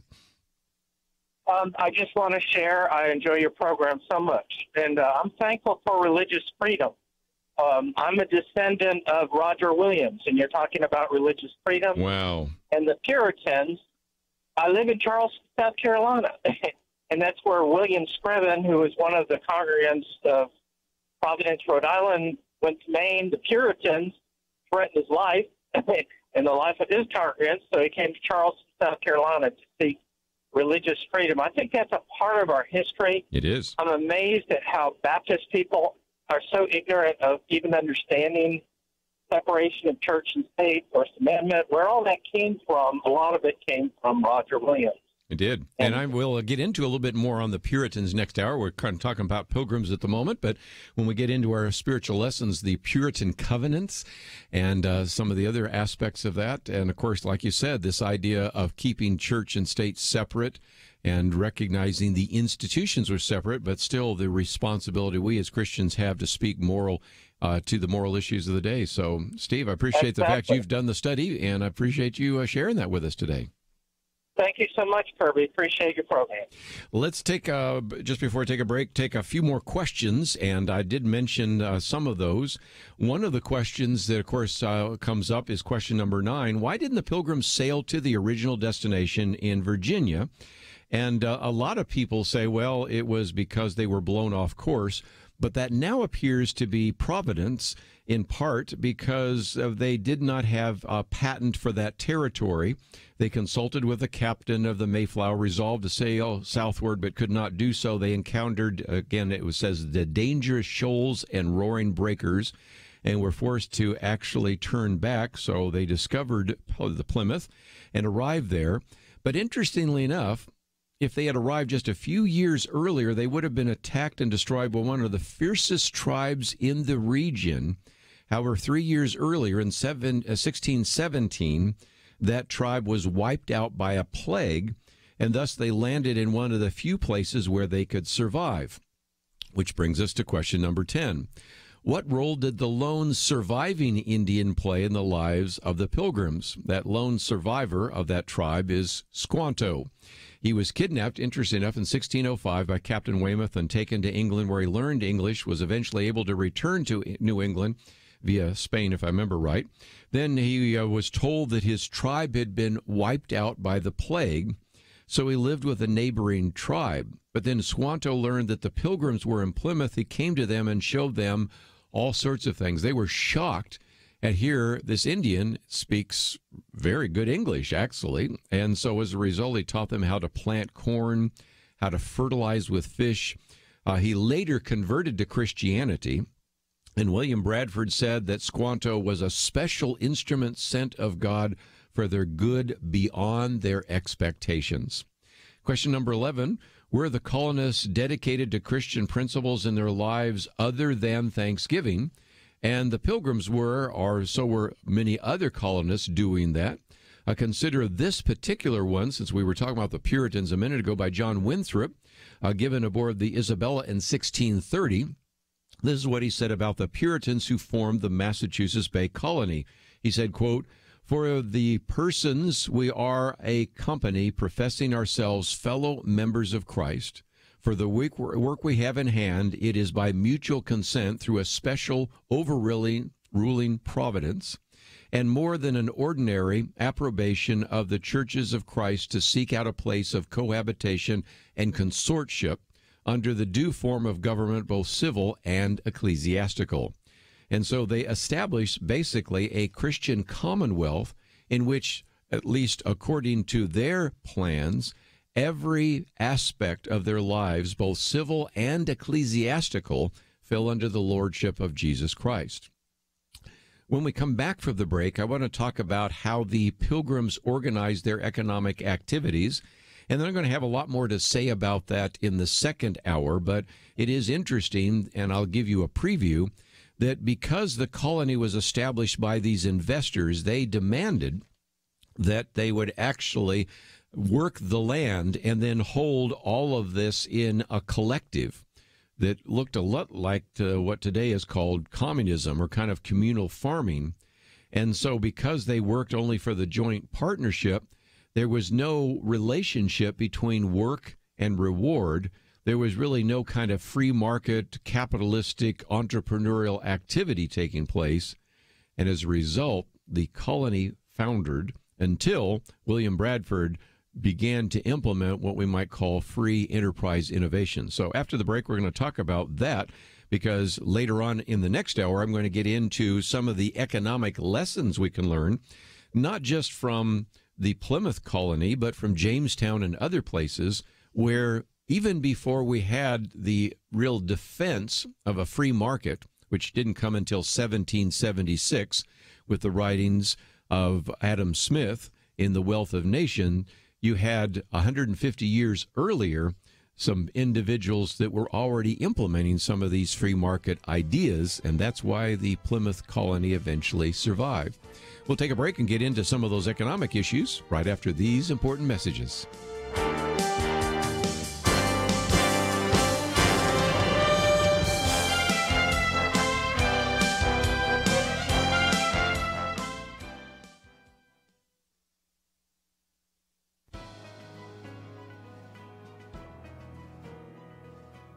Welcome to the First Liberty Briefing. I'm Jeremy Dice. Oscar Rodriguez is a decorated Air Force veteran who retired in 2013 after 33 years of service. Oscar was invited by Air Force Master Sergeant Chuck Roberson to give a flag-folding speech at Roberson's military retirement ceremony, something he's done over 100 times. Oscar agreed to give his stirring and patriotic speech, but the Air Force unit commander at Chuck's base presented a problem. Oscar's flag-folding speech included the word God. First, the unit commander tried to prevent Oscar from even attending the ceremony. When he was informed that he could not legally prevent his attendance, he told Chuck that Oscar could not give the speech. But like any good airman, Oscar was not going to abandon his wingman. He decided to give the speech anyway. And as a private citizen, Oscar is no longer subject to the commander's authority. But when Oscar stood to deliver the speech during the retirement ceremony, 4 senior airmen approached him, assaulted him, and physically dragged him out of the retirement ceremony before he even had a chance to say the word God. The government has no right to throw a citizen, much less a 33-year veteran, off of a military base because they don't want him to mention the word God. The Air Force broke the law and abused its power, discriminating against Oscar and service members everywhere who want to mention God in their private retirement ceremony. First Liberty Institute represents Oscar because no one should be assaulted for mentioning the name God. To learn how First Liberty Institute is defending religious liberty for all Americans, visit firstliberty.org.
Now, back to Point of View, your listener-supported source for truth. Talking about some of the questions in the Thanksgiving quiz, and one of those is, how did the Pilgrims organize their economic activities? And after the first year, the colony really foundered because the collective economic system was forced on them by the merchants in London. All the settlers worked only for the joint partnership, were fed out of common stores. So each worked according to their ability, each received according to their need. That sounds familiar. That was something that later was coined by a man by the name of Karl Marx. And because the land and the houses were built on what was considered joint property, there was really no incentive. And so when Deacon Carver died, William Bradford became governor, and seeing the failure of communal farming, he instituted what today we would call a free market innovations. He assigned plots of land to each family, and the colony began to flourish. Each colonist was challenged to better themselves in their land by working for their fullest capacity. And as a result, I think many people look today as saying one of the reasons the Plymouth colony worked was because they had many of these free market, if you will, kind of innovations, free enterprise innovations that made a difference. Another question, what was the significance of the Pilgrims and their legacy at Thanksgiving?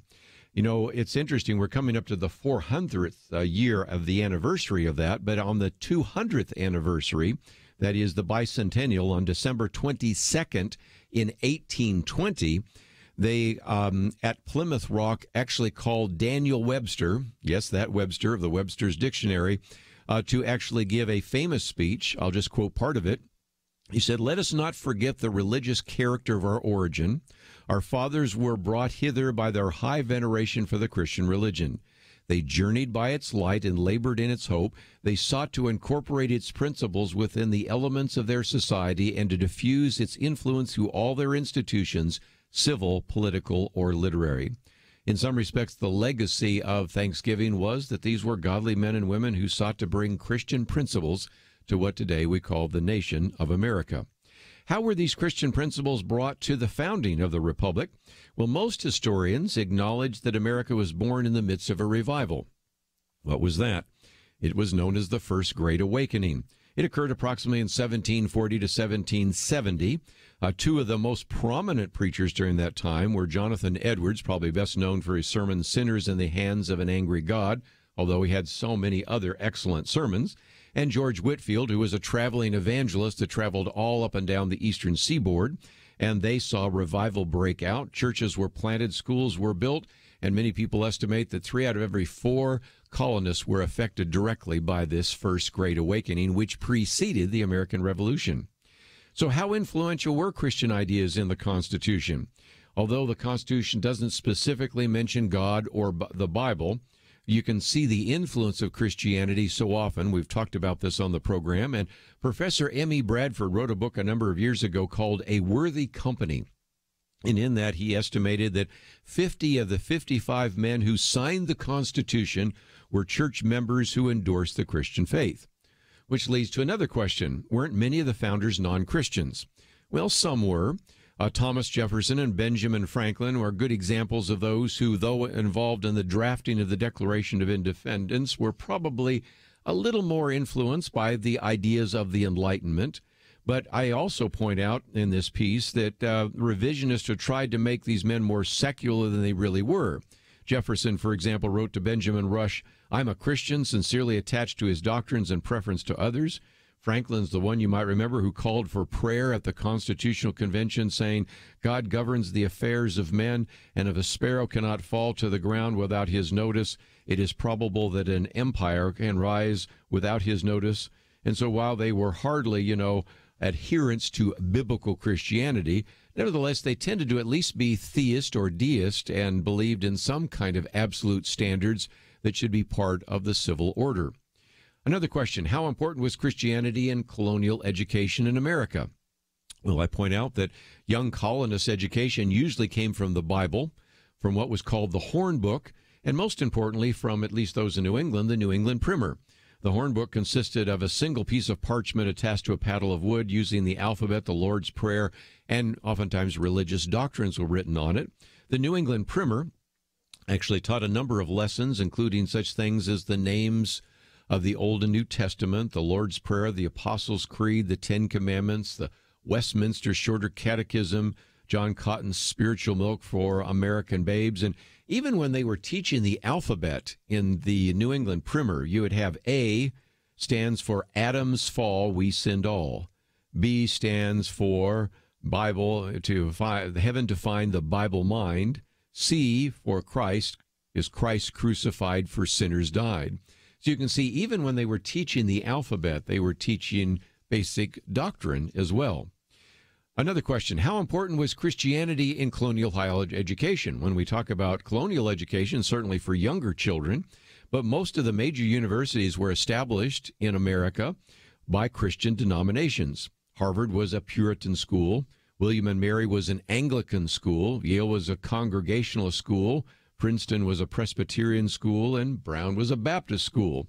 The first motto for Harvard was Veritas Christo et Ecclesiae, which stands for Truth for Christ and the Church, and students gathered for prayer and readings from the Scriptures every day.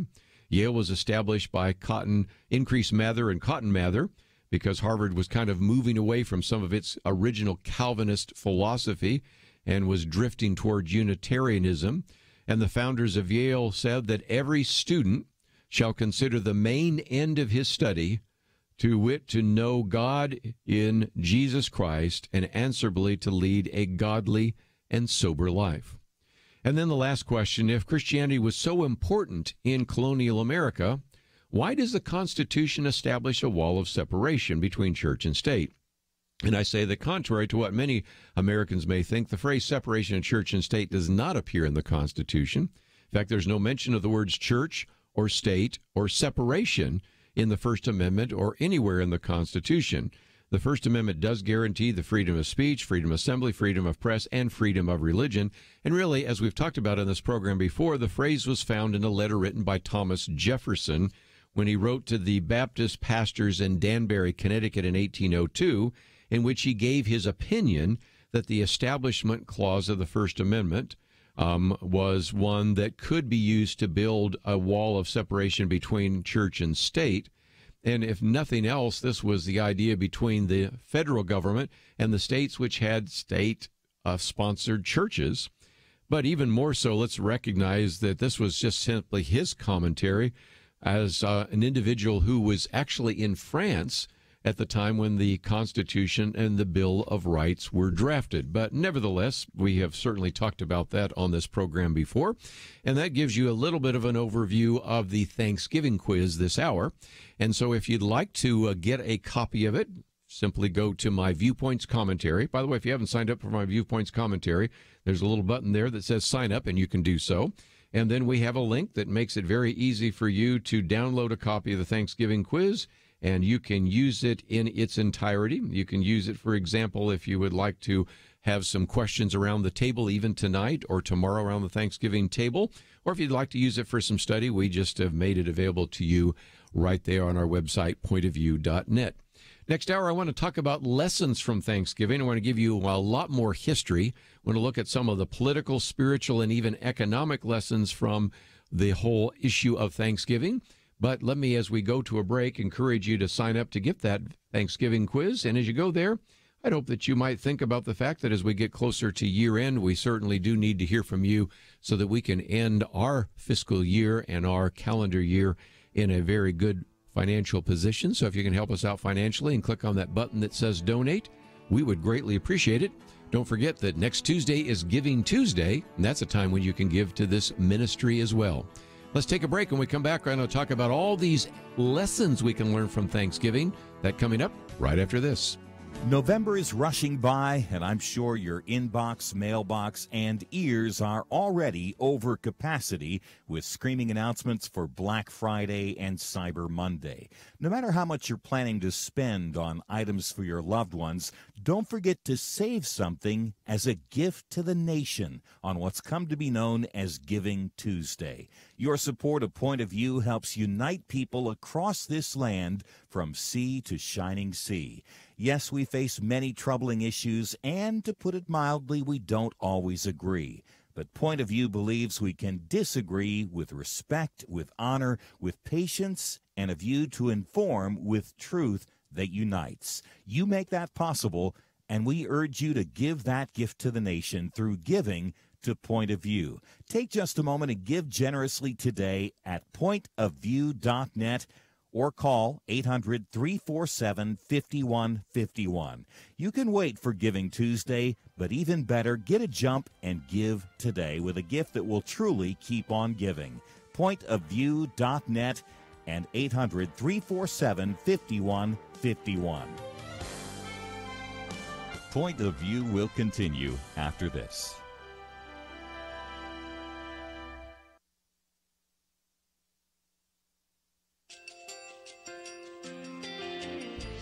I just want to thank you so much for all the wonderful programming you have. You're just absolutely fantastic. I recently started listening to Point of View, and I really found it interesting because of the different subjects you cover. Thank you for that. I really appreciate everything that you do in keeping us informed. Thank you, Kerby, for everything that you have been doing. I appreciate all the work that you're doing, advocating for the Word of God. Thank you so much. Point of View, I think, is absolutely necessary because it's a Christian perspective, a biblical worldview perspective, and receive very current, up-to-date information about what is really going on, week to week in our culture, which is changing so rapidly, and yet it's morally sliding backwards. Yeah, I'm just, first of all, I thank you guys. Y'all's program is wonderful, and enjoy it every day. I learn so much every time I listen to it. Point of View Radio Talk Show.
Hi, this is Kerby Anderson. You know, each day we take on the tough issues and provide a biblical perspective to them. The topics we cover are wide-ranging.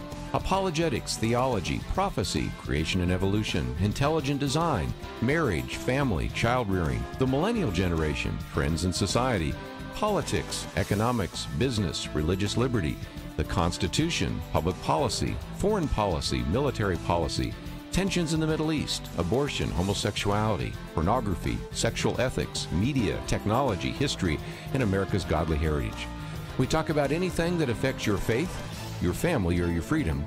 So don't go anywhere, because Point of View continues right now.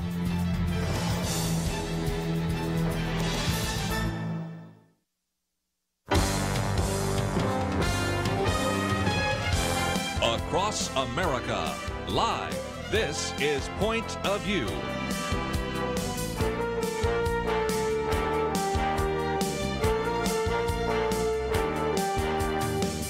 And now, Kerby Anderson. Thank you for joining me today. It is the day before Thanksgiving. In the last hour, if you happen to be with us, we were talking about the Thanksgiving quiz. So this hour, I want to talk about lessons from Thanksgiving. This is a presentation that I have given in the past.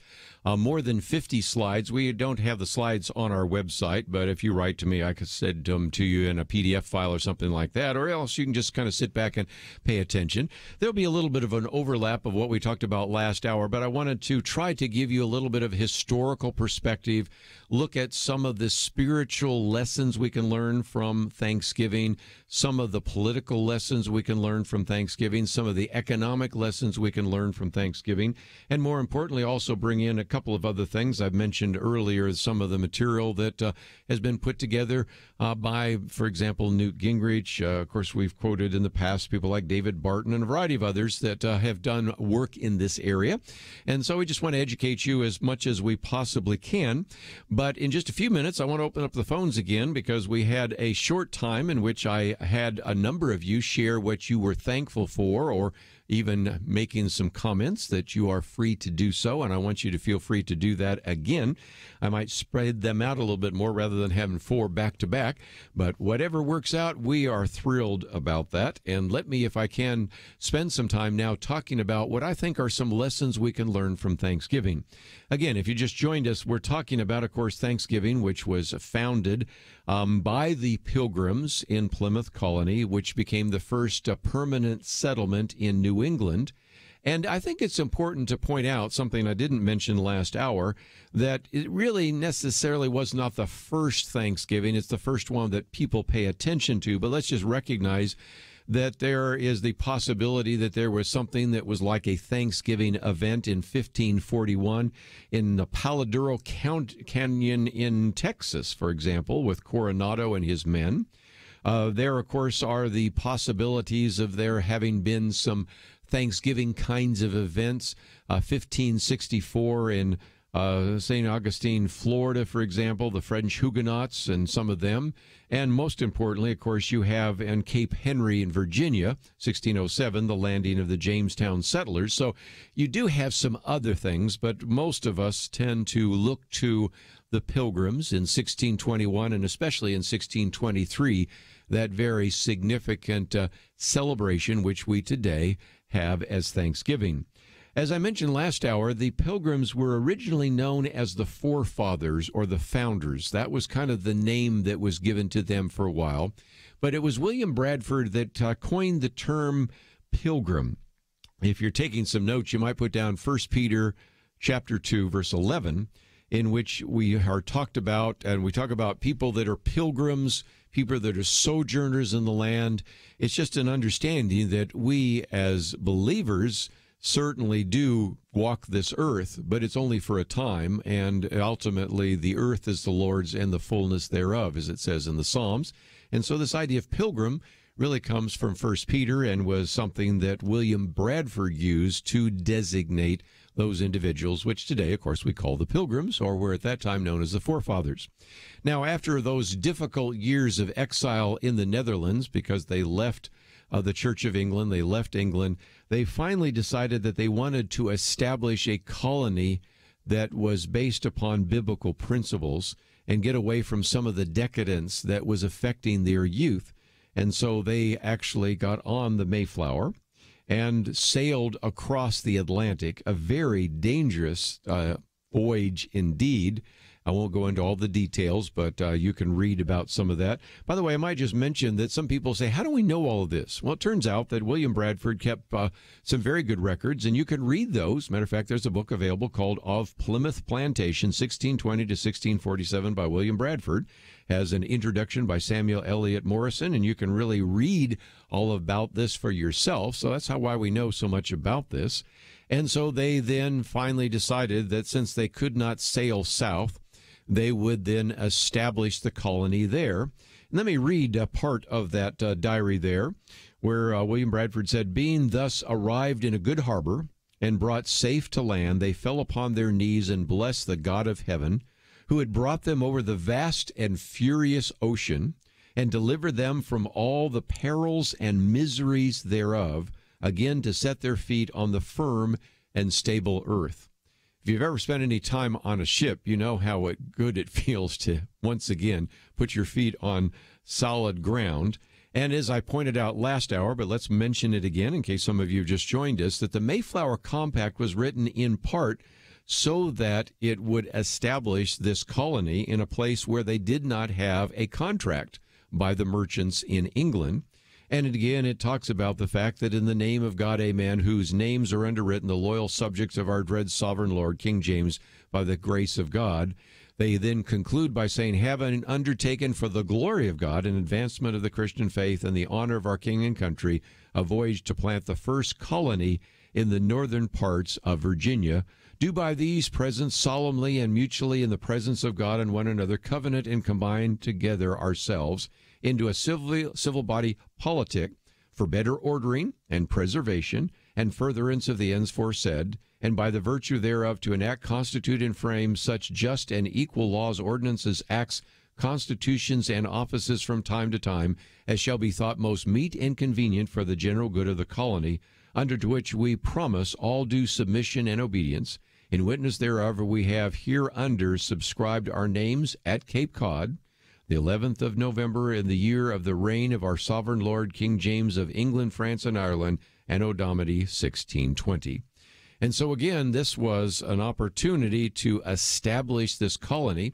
In a minute, I'm going to talk about some of the political implications of that. But let's again recognize why we have Thanksgiving. And as I mentioned the last hour, we had 51 of the 103 pilgrims died in that first terrible winter.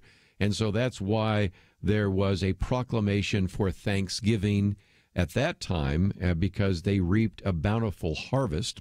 Edward Winslow wrote, God be praised, we had a good increase of corn, and by the goodness of God we are far from want. They declared, of course, a 3-day feast in 1621 to thank God and celebrate with the Indians.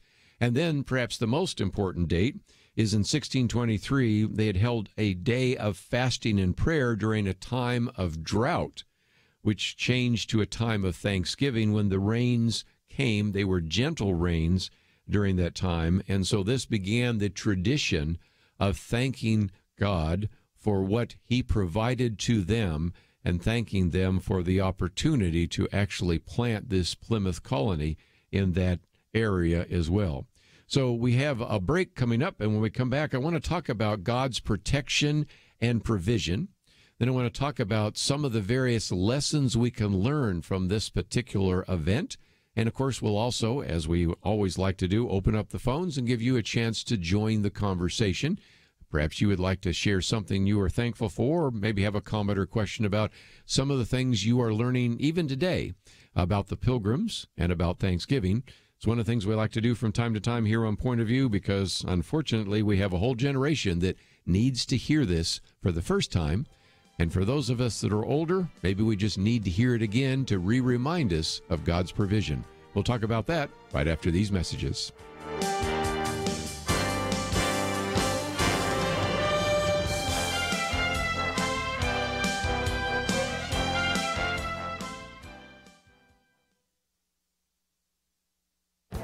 This is Viewpoints with Kerby Anderson. Thanksgiving is tomorrow, and I suspect that you are doing lots of things to get ready for this special day. Let me suggest you add one more item to your to-do list. Visit our website and download a copy of my Thanksgiving quiz. Thanksgiving is a wonderful time to gather as a family, but I also believe that it can be a great time to teach our children and grandchildren about America's godly heritage. I created this short quiz to be a conversation starter around the Thanksgiving table. You know, we used to go around the table before the meal and ask our children to tell us what they were thankful for. After a few years of hearing about how they were thankful for their cat, their doll, their video games, I knew we needed to do something else. The Thanksgiving quiz was born out of that frustration. It has 19 questions and answers on the Pilgrims and the Mayflower Compact, as well as some questions and answers about the Christian heritage of America. Who were the Pilgrims, and why did they leave Europe for America? Why did they celebrate Thanksgiving? What is the Mayflower Compact, and why is it significant? What lessons did the Pilgrims learn about work and even free enterprise? How did the Christian faith influence America?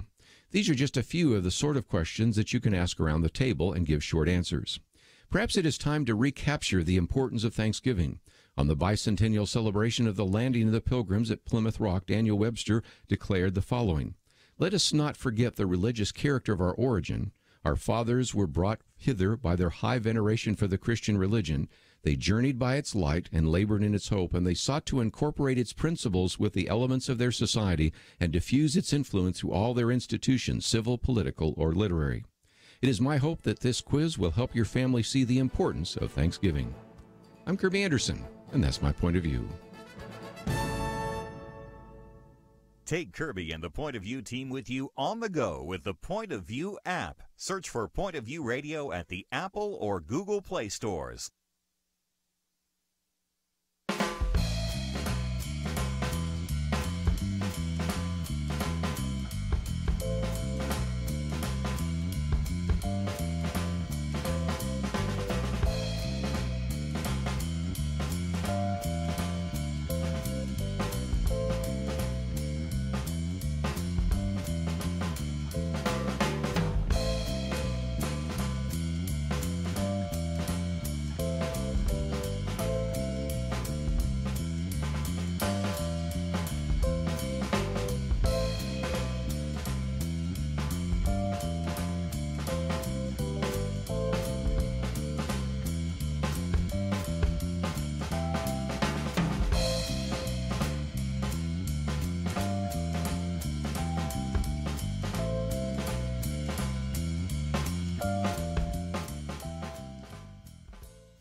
You're listening to Point of View, your listener-supported source for truth. Back once again, if you'd like to join us at any point, 1-800-351-1212. Last hour, we spent some time talking about the Thanksgiving quiz. This hour, I'm giving you some lessons from Thanksgiving, and one of those lessons, which we certainly can see, is God's protection and provision in this particular situation. Because the Pilgrims and the Mayflower were blown off course and landed at Cape Cod. According to the diaries, they resolved to sail southward, but then they encountered, and these were their words, dangerous shoals and roaring breakers. So they then began a scouting expedition and discovered Plymouth and felt that that was the place where they actually could establish a colony. As I mentioned last hour, it's worth mentioning again, had they arrived just a few years earlier, they would have been attacked and destroyed by one of the fiercest tribes in the region. But in 1617, the Patuxent tribe had been wiped out, and thus they landed in one of the few places where they could survive. But there was one survivor from that tribe, and that is an individual that you probably know something about if you read about it in your history books. And Eric Metaxas actually has written a very good children's book on the subject of Squanto, which he wrote years ago, who was kidnapped in 1605 by Captain Weymouth. He eventually was taken to England, learned English, then eventually returned to New England. And when he learned that the Pilgrims were at Plymouth, he came to them. And the Pilgrim governor, William Bradford, wrote this in his journal in March of 1621. He said, and I'm quoting him, "A certain Indian came boldly among them and spoke to them in broken English and told them of another Indian whose name was Squanto, who had been in England and could speak better English than himself. So Squanto then acted as an interpreter with the local tribes, and Bradford then went on to say that Squanto was a special instrument sent of God for their good beyond their expectation." Now, why would he say that? Well, because he had been kidnapped by Spaniards, taken to Europe as a slave. But John Murray then, in his column, says providentially Squanto was purchased by a group of Catholic friars who taught him about the Bible, about Jesus Christ, in preparation to send him back to America to be a missionary among his tribe. And so here, when he arrived, of course, found that the entire tribe had died of disease. And so he met up with the Pilgrims and taught them local farming, how to plant corn, how to fertilize with fish, how to catch fish, and using his knowledge both of English and Indian languages, actually helped negotiate a peace treaty between the Pilgrims and the nearby Indian tribes. And, of course, if you are any familiar with some of the Indian history, we, in many cases, have some very dark history with the Indians in terms of that, the Indian Wars and things like that. But initially, the relations between the two was very good. And so we can see how this was perhaps just another example of God's protection and provision, where they landed and then eventually having Squanto in their lives. And then one example of that, which was used 200 years later, this would be, it's kind of interesting to think that 1820 was the bicentennial of the founding of the Plymouth colony. In 2020, we'll have the 400th anniversary. But on that occasion, Daniel Webster declared, "Let us not forget the religious character of our origin. Our fathers were brought hither by their high veneration for the Christian religion. They journeyed by its light and labored in its hope. They sought to incorporate its principles with the elements of their society and diffuse its influence through all those institutions, civil, political, or literary." So the first lesson, I think, is about God's provision. Let's, if we can now, talk about the second lesson, and that would be some of the spiritual lessons related to this idea of religious freedom. The Pilgrims, for example, valued their religious freedom, and if think about this, they were willing to actually endure tremendous hardship in order to come to this country and be able to freely worship according to their desire to study the Bible and to apply biblical principles instead of following church tradition. And so I think it's a lesson we can learn how we should value our religious freedom. As I mentioned before, the early Pilgrims were part of the separatists who actually broke from the Church of England during the 16th and 17th century and oftentimes faced a fairly significant amount of persecution. So in 1606, William Brewster led a group of these separatists to Leiden in the Netherlands to escape that religious persecution. But after living there for about 10 years, they were convinced that they really wanted to escape what they felt was the decadence of the old world and experience true religious freedom. So as a result, they decided to embark. And let me quote from William Bradford just a minute, because this, I think, was so interesting. William Bradford talked about why they did this. He said, "Last and not least, they cherished a great hope and inward zeal, or at least of making some way towards it, for the propagation and the advancement of the gospel of the kingdom of Christ in the remote parts of the world, even though they should be but stepping stones to others in the performance of so great a work." And so we see that they landed in America in 1620. And interestingly enough, you might wonder, what kind of Bibles did they have in their hands? Well, just think about this. The King James Bible had come out in 1611, so you would have thought that they had that one. But actually, the Bible they had in their hands was the Geneva Bible, which was published in 1560. And that is, the idea was to actually begin to propagate the gospel. They wanted to break from some of these church traditions and things like that. So prior to the Reformation, of course, very few had a Bible. But now the Puritans had the Geneva Bible. And, of course, those that came that had German background had Luther's German Bible. So you had a Bible in the hands of most of the family members, either the Geneva Bible in English. Some might have had the King James. Most of them had the Geneva Bible. Or if they were German, they had the German Lutheran Bible or whatever it might be. And so this Bible was the very significant part of their teaching. And at the same time, there's something else that many people see as a possibility, that religious freedom and even the particular Bible they had eventually gave us the American Revolution. Because if the notes in the Geneva Bible actually upset King James I, because these Bible notes in the Geneva Bible taught that the law of God was over the king and that the king was not supreme. In other words, there's only one king, King Jesus. As a matter of fact, one of the slogans during the Revolution was what? We have no king but King Jesus. And so as a result, King James had Bible scholars in England to come up with this translation that did not have it. So we can begin to see, even as we come to this country, that religious freedom obviously was very important. As we talked about last hour, there was also an understanding eventually, not initially with the Puritans and even with the Pilgrims, but later on with many of the others, including the Baptists, that we actually would maybe want to keep the church and state institutions separate. And that's why to this very day we have in our First Amendment, which was ratified, of course, 150 years later, but nevertheless one that was an attempt to actually separate that and say that Congress shall not make any law that establishes religion, nor a law that prohibits free exercise. They did not want to have an established national church.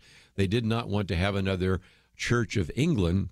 And more importantly, as we can see from the Geneva Bible, they also recognize that the Word of God and laws itself were the supreme authority, not the king. And you can see how even back in some places like 1620 to 1623, some of the seed ideas that later surfaced in the American Revolution were there in simply the Bible that they carried with them. Let's take a break, though. When we come back, we will look at some of the political lessons and economic lessons that I believe we can learn from the Thanksgiving celebration that we have tomorrow, as well as a little bit more of the history of Thanksgiving and some of the proclamations by George Washington and Abraham Lincoln. So we have a lot more to cover, and if you find yourself saying, well, I'd like to get a little more information, of course, we have available to you today the Thanksgiving quiz, and as you go there, you'll probably find many of the other articles. Hope you'll be listening tomorrow, because we have things from the Pilgrim Chronicles and a variety of other interviews I've done in the past to really educate you about this particular period in history. But as you go to the website, I hope you'll also notice that we have a Giving Tuesday coming up next Tuesday, so be prepared to give to us on that particular day. And more importantly, as we come to year end, we certainly do need your financial support. So if you can help us out with a one-time gift, or maybe even join the Truth Team and regularly give to this ministry, we would greatly appreciate it. All that available on the website, pointofview.net. Also, if you'd like to join us with what you're thankful for, 1-800-351-1212. We'll be back right after this. November is rushing by, and I'm sure your inbox, mailbox, and ears are already over capacity with screaming announcements for Black Friday and Cyber Monday. No matter how much you're planning to spend on items for your loved ones, don't forget to save something as a gift to the nation on what's come to be known as Giving Tuesday. Your support of Point of View helps unite people across this land from sea to shining sea. Yes, we face many troubling issues, and to put it mildly, we don't always agree. But Point of View believes we can disagree with respect, with honor, with patience, and a view to inform with truth that unites. You make that possible, and we urge you to give that gift to the nation through giving to Point of View. Take just a moment and give generously today at pointofview.net. or call 800-347-5151. You can wait for Giving Tuesday, but even better, get a jump and give today with a gift that will truly keep on giving. Pointofview.net and 800-347-5151. Point of View will continue after this.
You are listening to Point of View.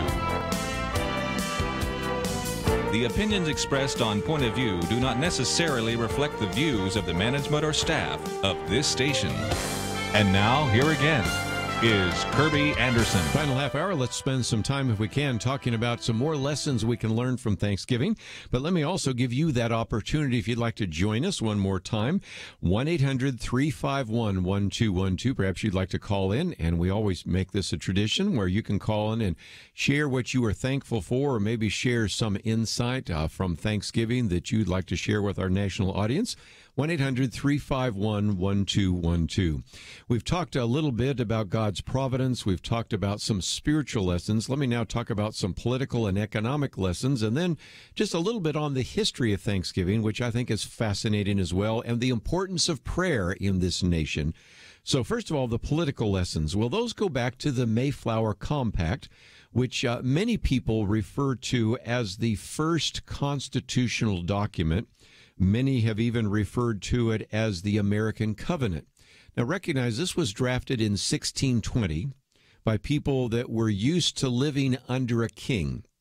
Yet, nevertheless, they actually put themselves together in a civil body politic and really establish some of these principles for self-government for the first time. And this was 150 years before we have our Constitution. How important was it? Well, let me quote from Winston Churchill. Winston Churchill wrote a very important book called The History of the English-Speaking Peoples. And Winston Churchill said that the Pilgrims drew up a solemn compact that is one of the most remarkable documents in history, a spontaneous covenant for political organization. Of course, when he talks about English-speaking people, he's thinking not only of British, but American people. And since he had one parent that was English and one that was American, he brings a lot of perspective to that. Then you have Paul Johnson, a book that I would highly recommend, a British historian, which is entitled A History of the American People. And one of his most foundational quotes is this. He says, what was remarkable about this particular contract, that is the Mayflower Compact, was that it was not between a servant and a master, or a people and a king, but between a group of like-minded individuals and each other, with God as a witness and symbolic co-signatory. So we can begin to see that certainly the Mayflower Compact was really important. Now, we had one individual call in just a while ago, Steve, talking about the Puritans, and that, of course, is the Massachusetts Bay Colony. And the Puritans actually created what you might call Bible-based commonwealths in order to practice what today we would call a representative form of government. And these were modeled on what were called the church covenants. Now, it's helpful to, again, make this distinguish. What's the difference between a pilgrim and a Puritan? Well, a pilgrim were those individuals that felt that reforming the Church of England was probably hopeless, so many times they wanted to separate from the church, thus they were called separatists. The Puritans, on the other hand, wanted to reform the church and purify it from within, which is why they came to be known as the Puritans. But it's interesting that the Puritans developed something in the Massachusetts Bay Colony that was very important, and that is that the Constitution at that time in England was not a written constitution. Common law was morally an oral tradition. But the problem with that is, you know that if you have somebody promise to do something and you don't have it written down, later on they say, well, I didn't promise that, or I didn't promise it that way. So the idea is to write it down. And so the Puritans were really determined to anchor their liberties on a written page, which, of course, is a tradition they took from the Bible and the idea of these church covenants. And so they established in 1641 what were called the Body of Liberties. You can look them up. You can do a Google search and read them to yourself if you want. But they had 98 separate protections of individual rights. Here's just a couple of them. For example, the idea of due process of law. That, of course, goes all the way back to some of the documents surrounding the Magna Carta, but certainly very important. The idea of equal protection under the law. And this one, I think, is most interesting. The idea of a trial by a jury of your peers. That, again, is in some ways revolutionary. And then the last one that I'll mention is that they also had prohibitions against cruel and unusual punishment. Have you heard those phrases before? That's the 8th Amendment of the United States Constitution. That's the 8th Amendment, a prohibition against cruel and unusual punishment. This, of course, in 1641, not 1788 and 89. So, again, you can begin to see how many of these ideas presuppose and actually precede things like the Constitution, or even precede the Declaration of Independence. So those are just a few more ideas of some of the political lessons we can learn from Thanksgiving. How about some of the economic lessons we can learn? Well, as I pointed out in the last hour, if you happen to hear it, the colony suffered because it had a collective economic system. Settlers worked for the joint partnership and were fed out of the common stores. And because the land and the property were joint property of the merchants and colonists, there was really no incentive. And more than that, there was a disconnection between work and reward. People who were lazy received as much as if they were industrious. Individuals that were not attentive to the land didn't take care of it. And so William Bradford, after seeing the failure of communal farming, instituted what today we would actually be calling our free enterprise innovations, long before Adam Smith wrote the book in 1776 of Wealth of Nations. And what he did was he assigned plots of land to each family to work, and the colony began to flourish. They still provided for those who had needs, so they had a common store, but they had an opportunity for them to have incentives. And as a result, because now you had that land, you were more likely to take care of it in ways whereas before maybe you were not. And so, again, it challenged the colonists to better themselves, to improve the land, and to work it to its fullest capacity. Now, what I find so interesting about all of this is that some of those same ideas showed up later in other ways, but it also showed up earlier in Jamestown. Thomas Dale, the new governor of Jamestown, realized again there was no relationship between work and reward. And so what Thomas Dale did was he gave each man 3 acres of land and required them to work no more than 1 month for the common stores. So 1 month you work for the common stores, the 11 months you work for yourself. That essentially, a month requirement was essentially a flat tax of 8.33%. Don't you wish we had a flat tax like that today? But that gives you an illustration of how significant it was at the time, and once again, how some of these free enterprise ideas began to manifest themselves not only in Plymouth Colony, but also in Jamestown. So as we wind down for the day, let me talk a little bit about this idea of the history of Thanksgiving, because after a period of time, Thanksgiving began to be very significant, and there were Thanksgiving celebrations that were actually held in the colonies, even up until the American Revolution. Then you had times in which the colonies and even Congress called for times of prayer. Congress issued 8 separate national Thanksgiving proclamations, and Congress issued 7 separate proclamations for times of prayer and fasting, for a total of 15 official proclamations for Thanksgiving during the American Revolution. And interestingly enough, General George Washington, who later, of course, became the first president, George Washington, recognized the need for there to be a time of fasting. And after the 5 months after the Declaration, they had a lot of failures on the battlefield and also had a poor harvest. So Congress set aside on December 11th, 1776, as a day of fasting and repentance. And that was significant in terms of boosting morale. And it was by the end of that year that George Washington got his first victories at Princeton and other places that he had never actually been able to achieve as well. Then there was a day of Thanksgiving which was established after the 3rd year of the war because Congress said they had many reasons to express thanksgiving to God and to seek his continued mercy and continued assistance. And then in 1789, after, of course, we've established the Constitution and he became president, he then issued a Thanksgiving proclamation about our duty to God. Also one in 1795, a proclamation describing God's beneficence. And even during that time, they called upon a man by the name of John Witherspoon, who was the president of Princeton and the signer of the Declaration, who was to actually draft a Thanksgiving Day recollection of those events. We come back, we're going to spend a little more time talking about not only the call to prayer by George Washington, the call to prayer by Abraham Lincoln, and the decision by Abraham Lincoln because of the influence of a woman by the name of Sarah Hale to establish the day of Thanksgiving we will celebrate tomorrow. All that coming up right after this.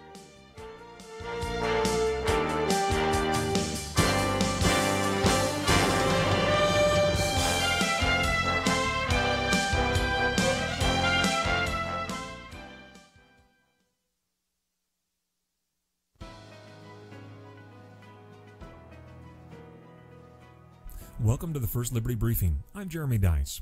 Oscar Rodriguez is a decorated Air Force veteran who retired in 2013 after 33 years of service. Oscar was invited by Air Force Master Sergeant Chuck Roberson to give a flag-folding speech at Roberson's military retirement ceremony, something he's done over 100 times. Oscar agreed to give his stirring and patriotic speech, but the Air Force unit commander at Chuck's base presented a problem. Oscar's flag-folding speech included the word God. First, the unit commander tried to prevent Oscar from even attending the ceremony. When he was informed that he could not legally prevent his attendance, he told Chuck that Oscar could not give the speech. But like any good airman, Oscar was not going to abandon his wingman. He decided to give the speech anyway. And as a private citizen, Oscar is no longer subject to the commander's authority. But when Oscar stood to deliver the speech during the retirement ceremony, 4 senior airmen approached him, assaulted him, and physically dragged him out of the retirement ceremony before he even had a chance to say the word God. The government has no right to throw a citizen, much less a 33-year veteran, off of a military base because they don't want him to mention the word God. The Air Force broke the law and abused its power, discriminating against Oscar and service members everywhere who want to mention God in their private retirement ceremony. First Liberty Institute represents Oscar because no one should be assaulted for mentioning the name God. To learn how First Liberty Institute is defending religious liberty for all Americans, visit firstliberty.org.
Now, back to Point of View, your listener-supported source for truth. Back for a few more minutes. If you'd like to join us, 1-800-351-1212. If you'd like to share what you are thankful for, we'll take some of those phone calls if you are willing to do so. Otherwise, we're going to finish off some of the conversation we've had today on some of the lessons from Thanksgiving. We've talked about God's providence and God's protection. We've talked about some of the spiritual lessons and religious lessons from the Thanksgiving celebration. We've talked about many of the political and economic lessons as well. And I thought before we wind down today, we would also talk about the importance of prayer in this nation. And we can see that even before this nation was founded, when you had the Continental Congress gathered together, you had this focus on prayer. Then I just mentioned a minute ago this first Thanksgiving proclamation by President George Washington in 1789. It's a very long one, but let me just read the first sentence to give you a sense about that. This is what George Washington wrote in 1789. He says, "It is the duty of all nations to acknowledge the providence of Almighty God, to obey His will, to be grateful for His benefits, and to humbly implore His protection and favor." And over the next 80 years, there were all sorts of national Thanksgiving celebrations. I've got on my slides here a picture of the first proclamation for the first prayer in Congress. So we have, of course, the first prayer in the Continental Congress, the first prayer in Congress itself. You have as well people that always try to say that religion does not belong in Congress. Forget that the person that pushed through the First Amendment, James Madison, which establishes that we have the freedom of religion, but also prevents the establishment of religion, also the next day established the chaplaincy that exists to this very day in the U.S. Senate. And so now you move through 80 years, and now you come to a tradition that is unofficial that some people thought should become official, and that is where there was a woman by the name of Sarah Josepha Hale who actually convinced Abraham Lincoln to declare a national day of Thanksgiving. She was a mother of 5 children. She was the editor of Goody's Ladies Book, and she was campaigning for some time about having a national Thanksgiving Day, and this from her editorial in 1852. She said, quote, "The American people have 2 peculiar festivals, each connected with their history and therefore a great importance in giving power and distinctiveness to their nationality. The 4th of July is the exponent of independence and freedom. Thanksgiving Day is the national pledge of Christian faith in God, acknowledging Him as the dispenser of blessings. These 2 festivals should be joyfully and universally observed throughout our whole country and thus incorporated in our habits of thought as inseparable from American life." So she faithfully contacted various presidents and finally was able to convince Abraham Lincoln in 1863 to issue a national Thanksgiving proclamation. Now, the significance of that is to recognize that this came at a pivotal point in Lincoln's spiritual life. The Battle of Gettysburg had occurred 3 months earlier. There is some evidence that when Abraham Lincoln left Illinois for Washington, he was not a Christian. By some of the things he said, there's every evidence to suggest that maybe he committed his life to Jesus Christ while walking among the graves in Gettysburg. That's a possibility. This is what he wrote to an Illinois clergyman. Abraham Lincoln wrote, "When I left Springfield, I asked the people to pray for me. I was not a Christian.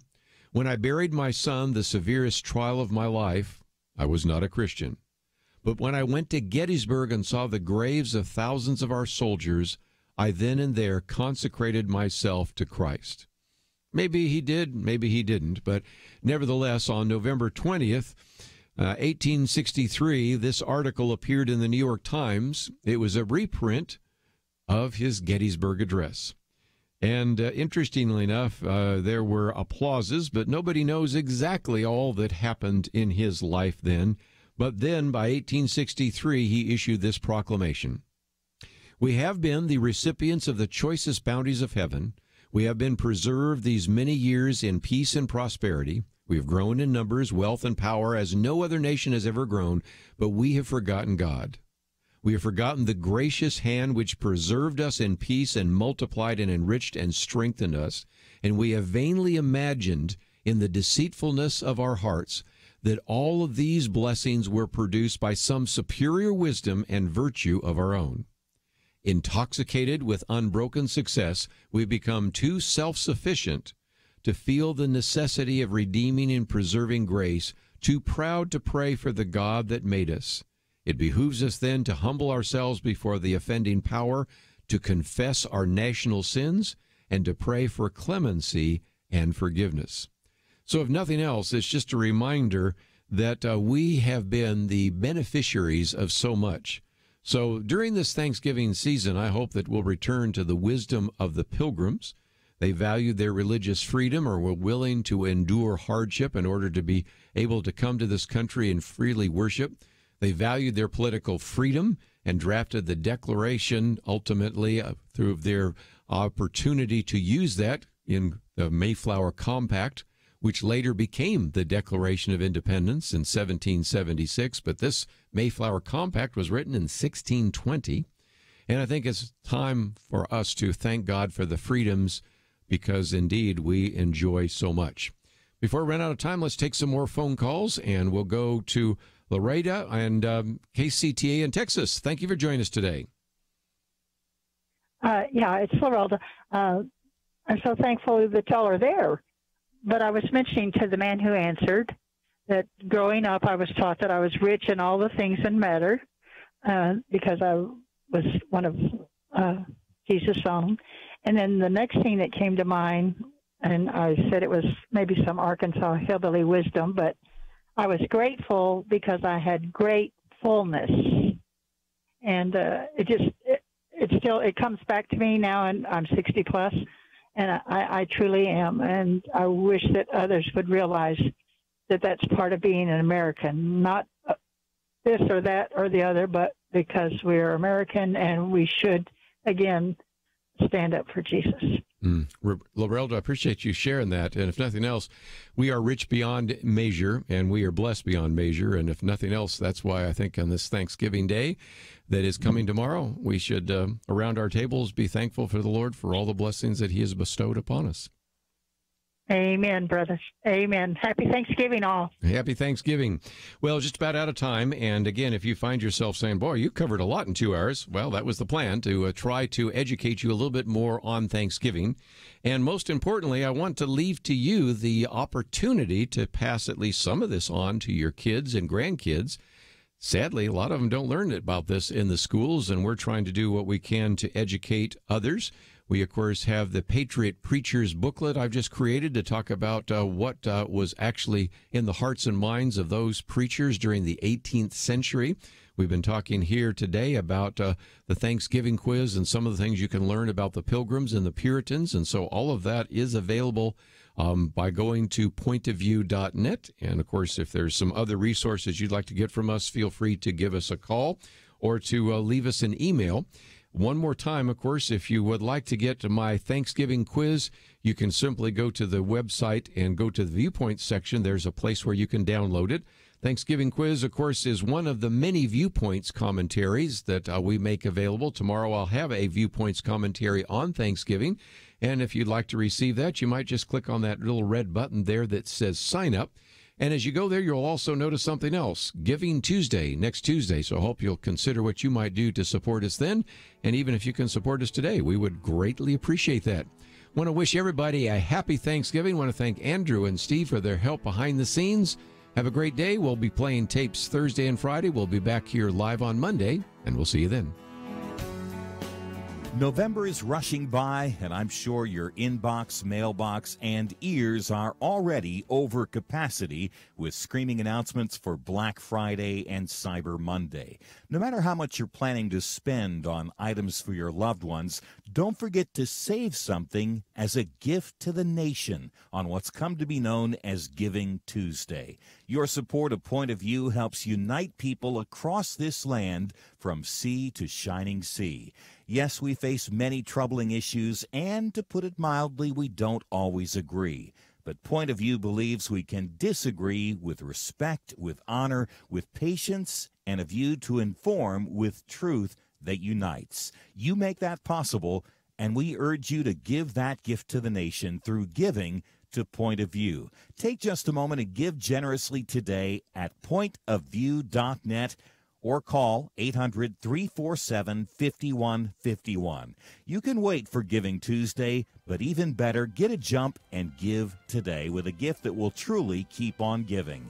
Pointofview.net and 800-347-5151. Point of View is produced by Point of View Ministries.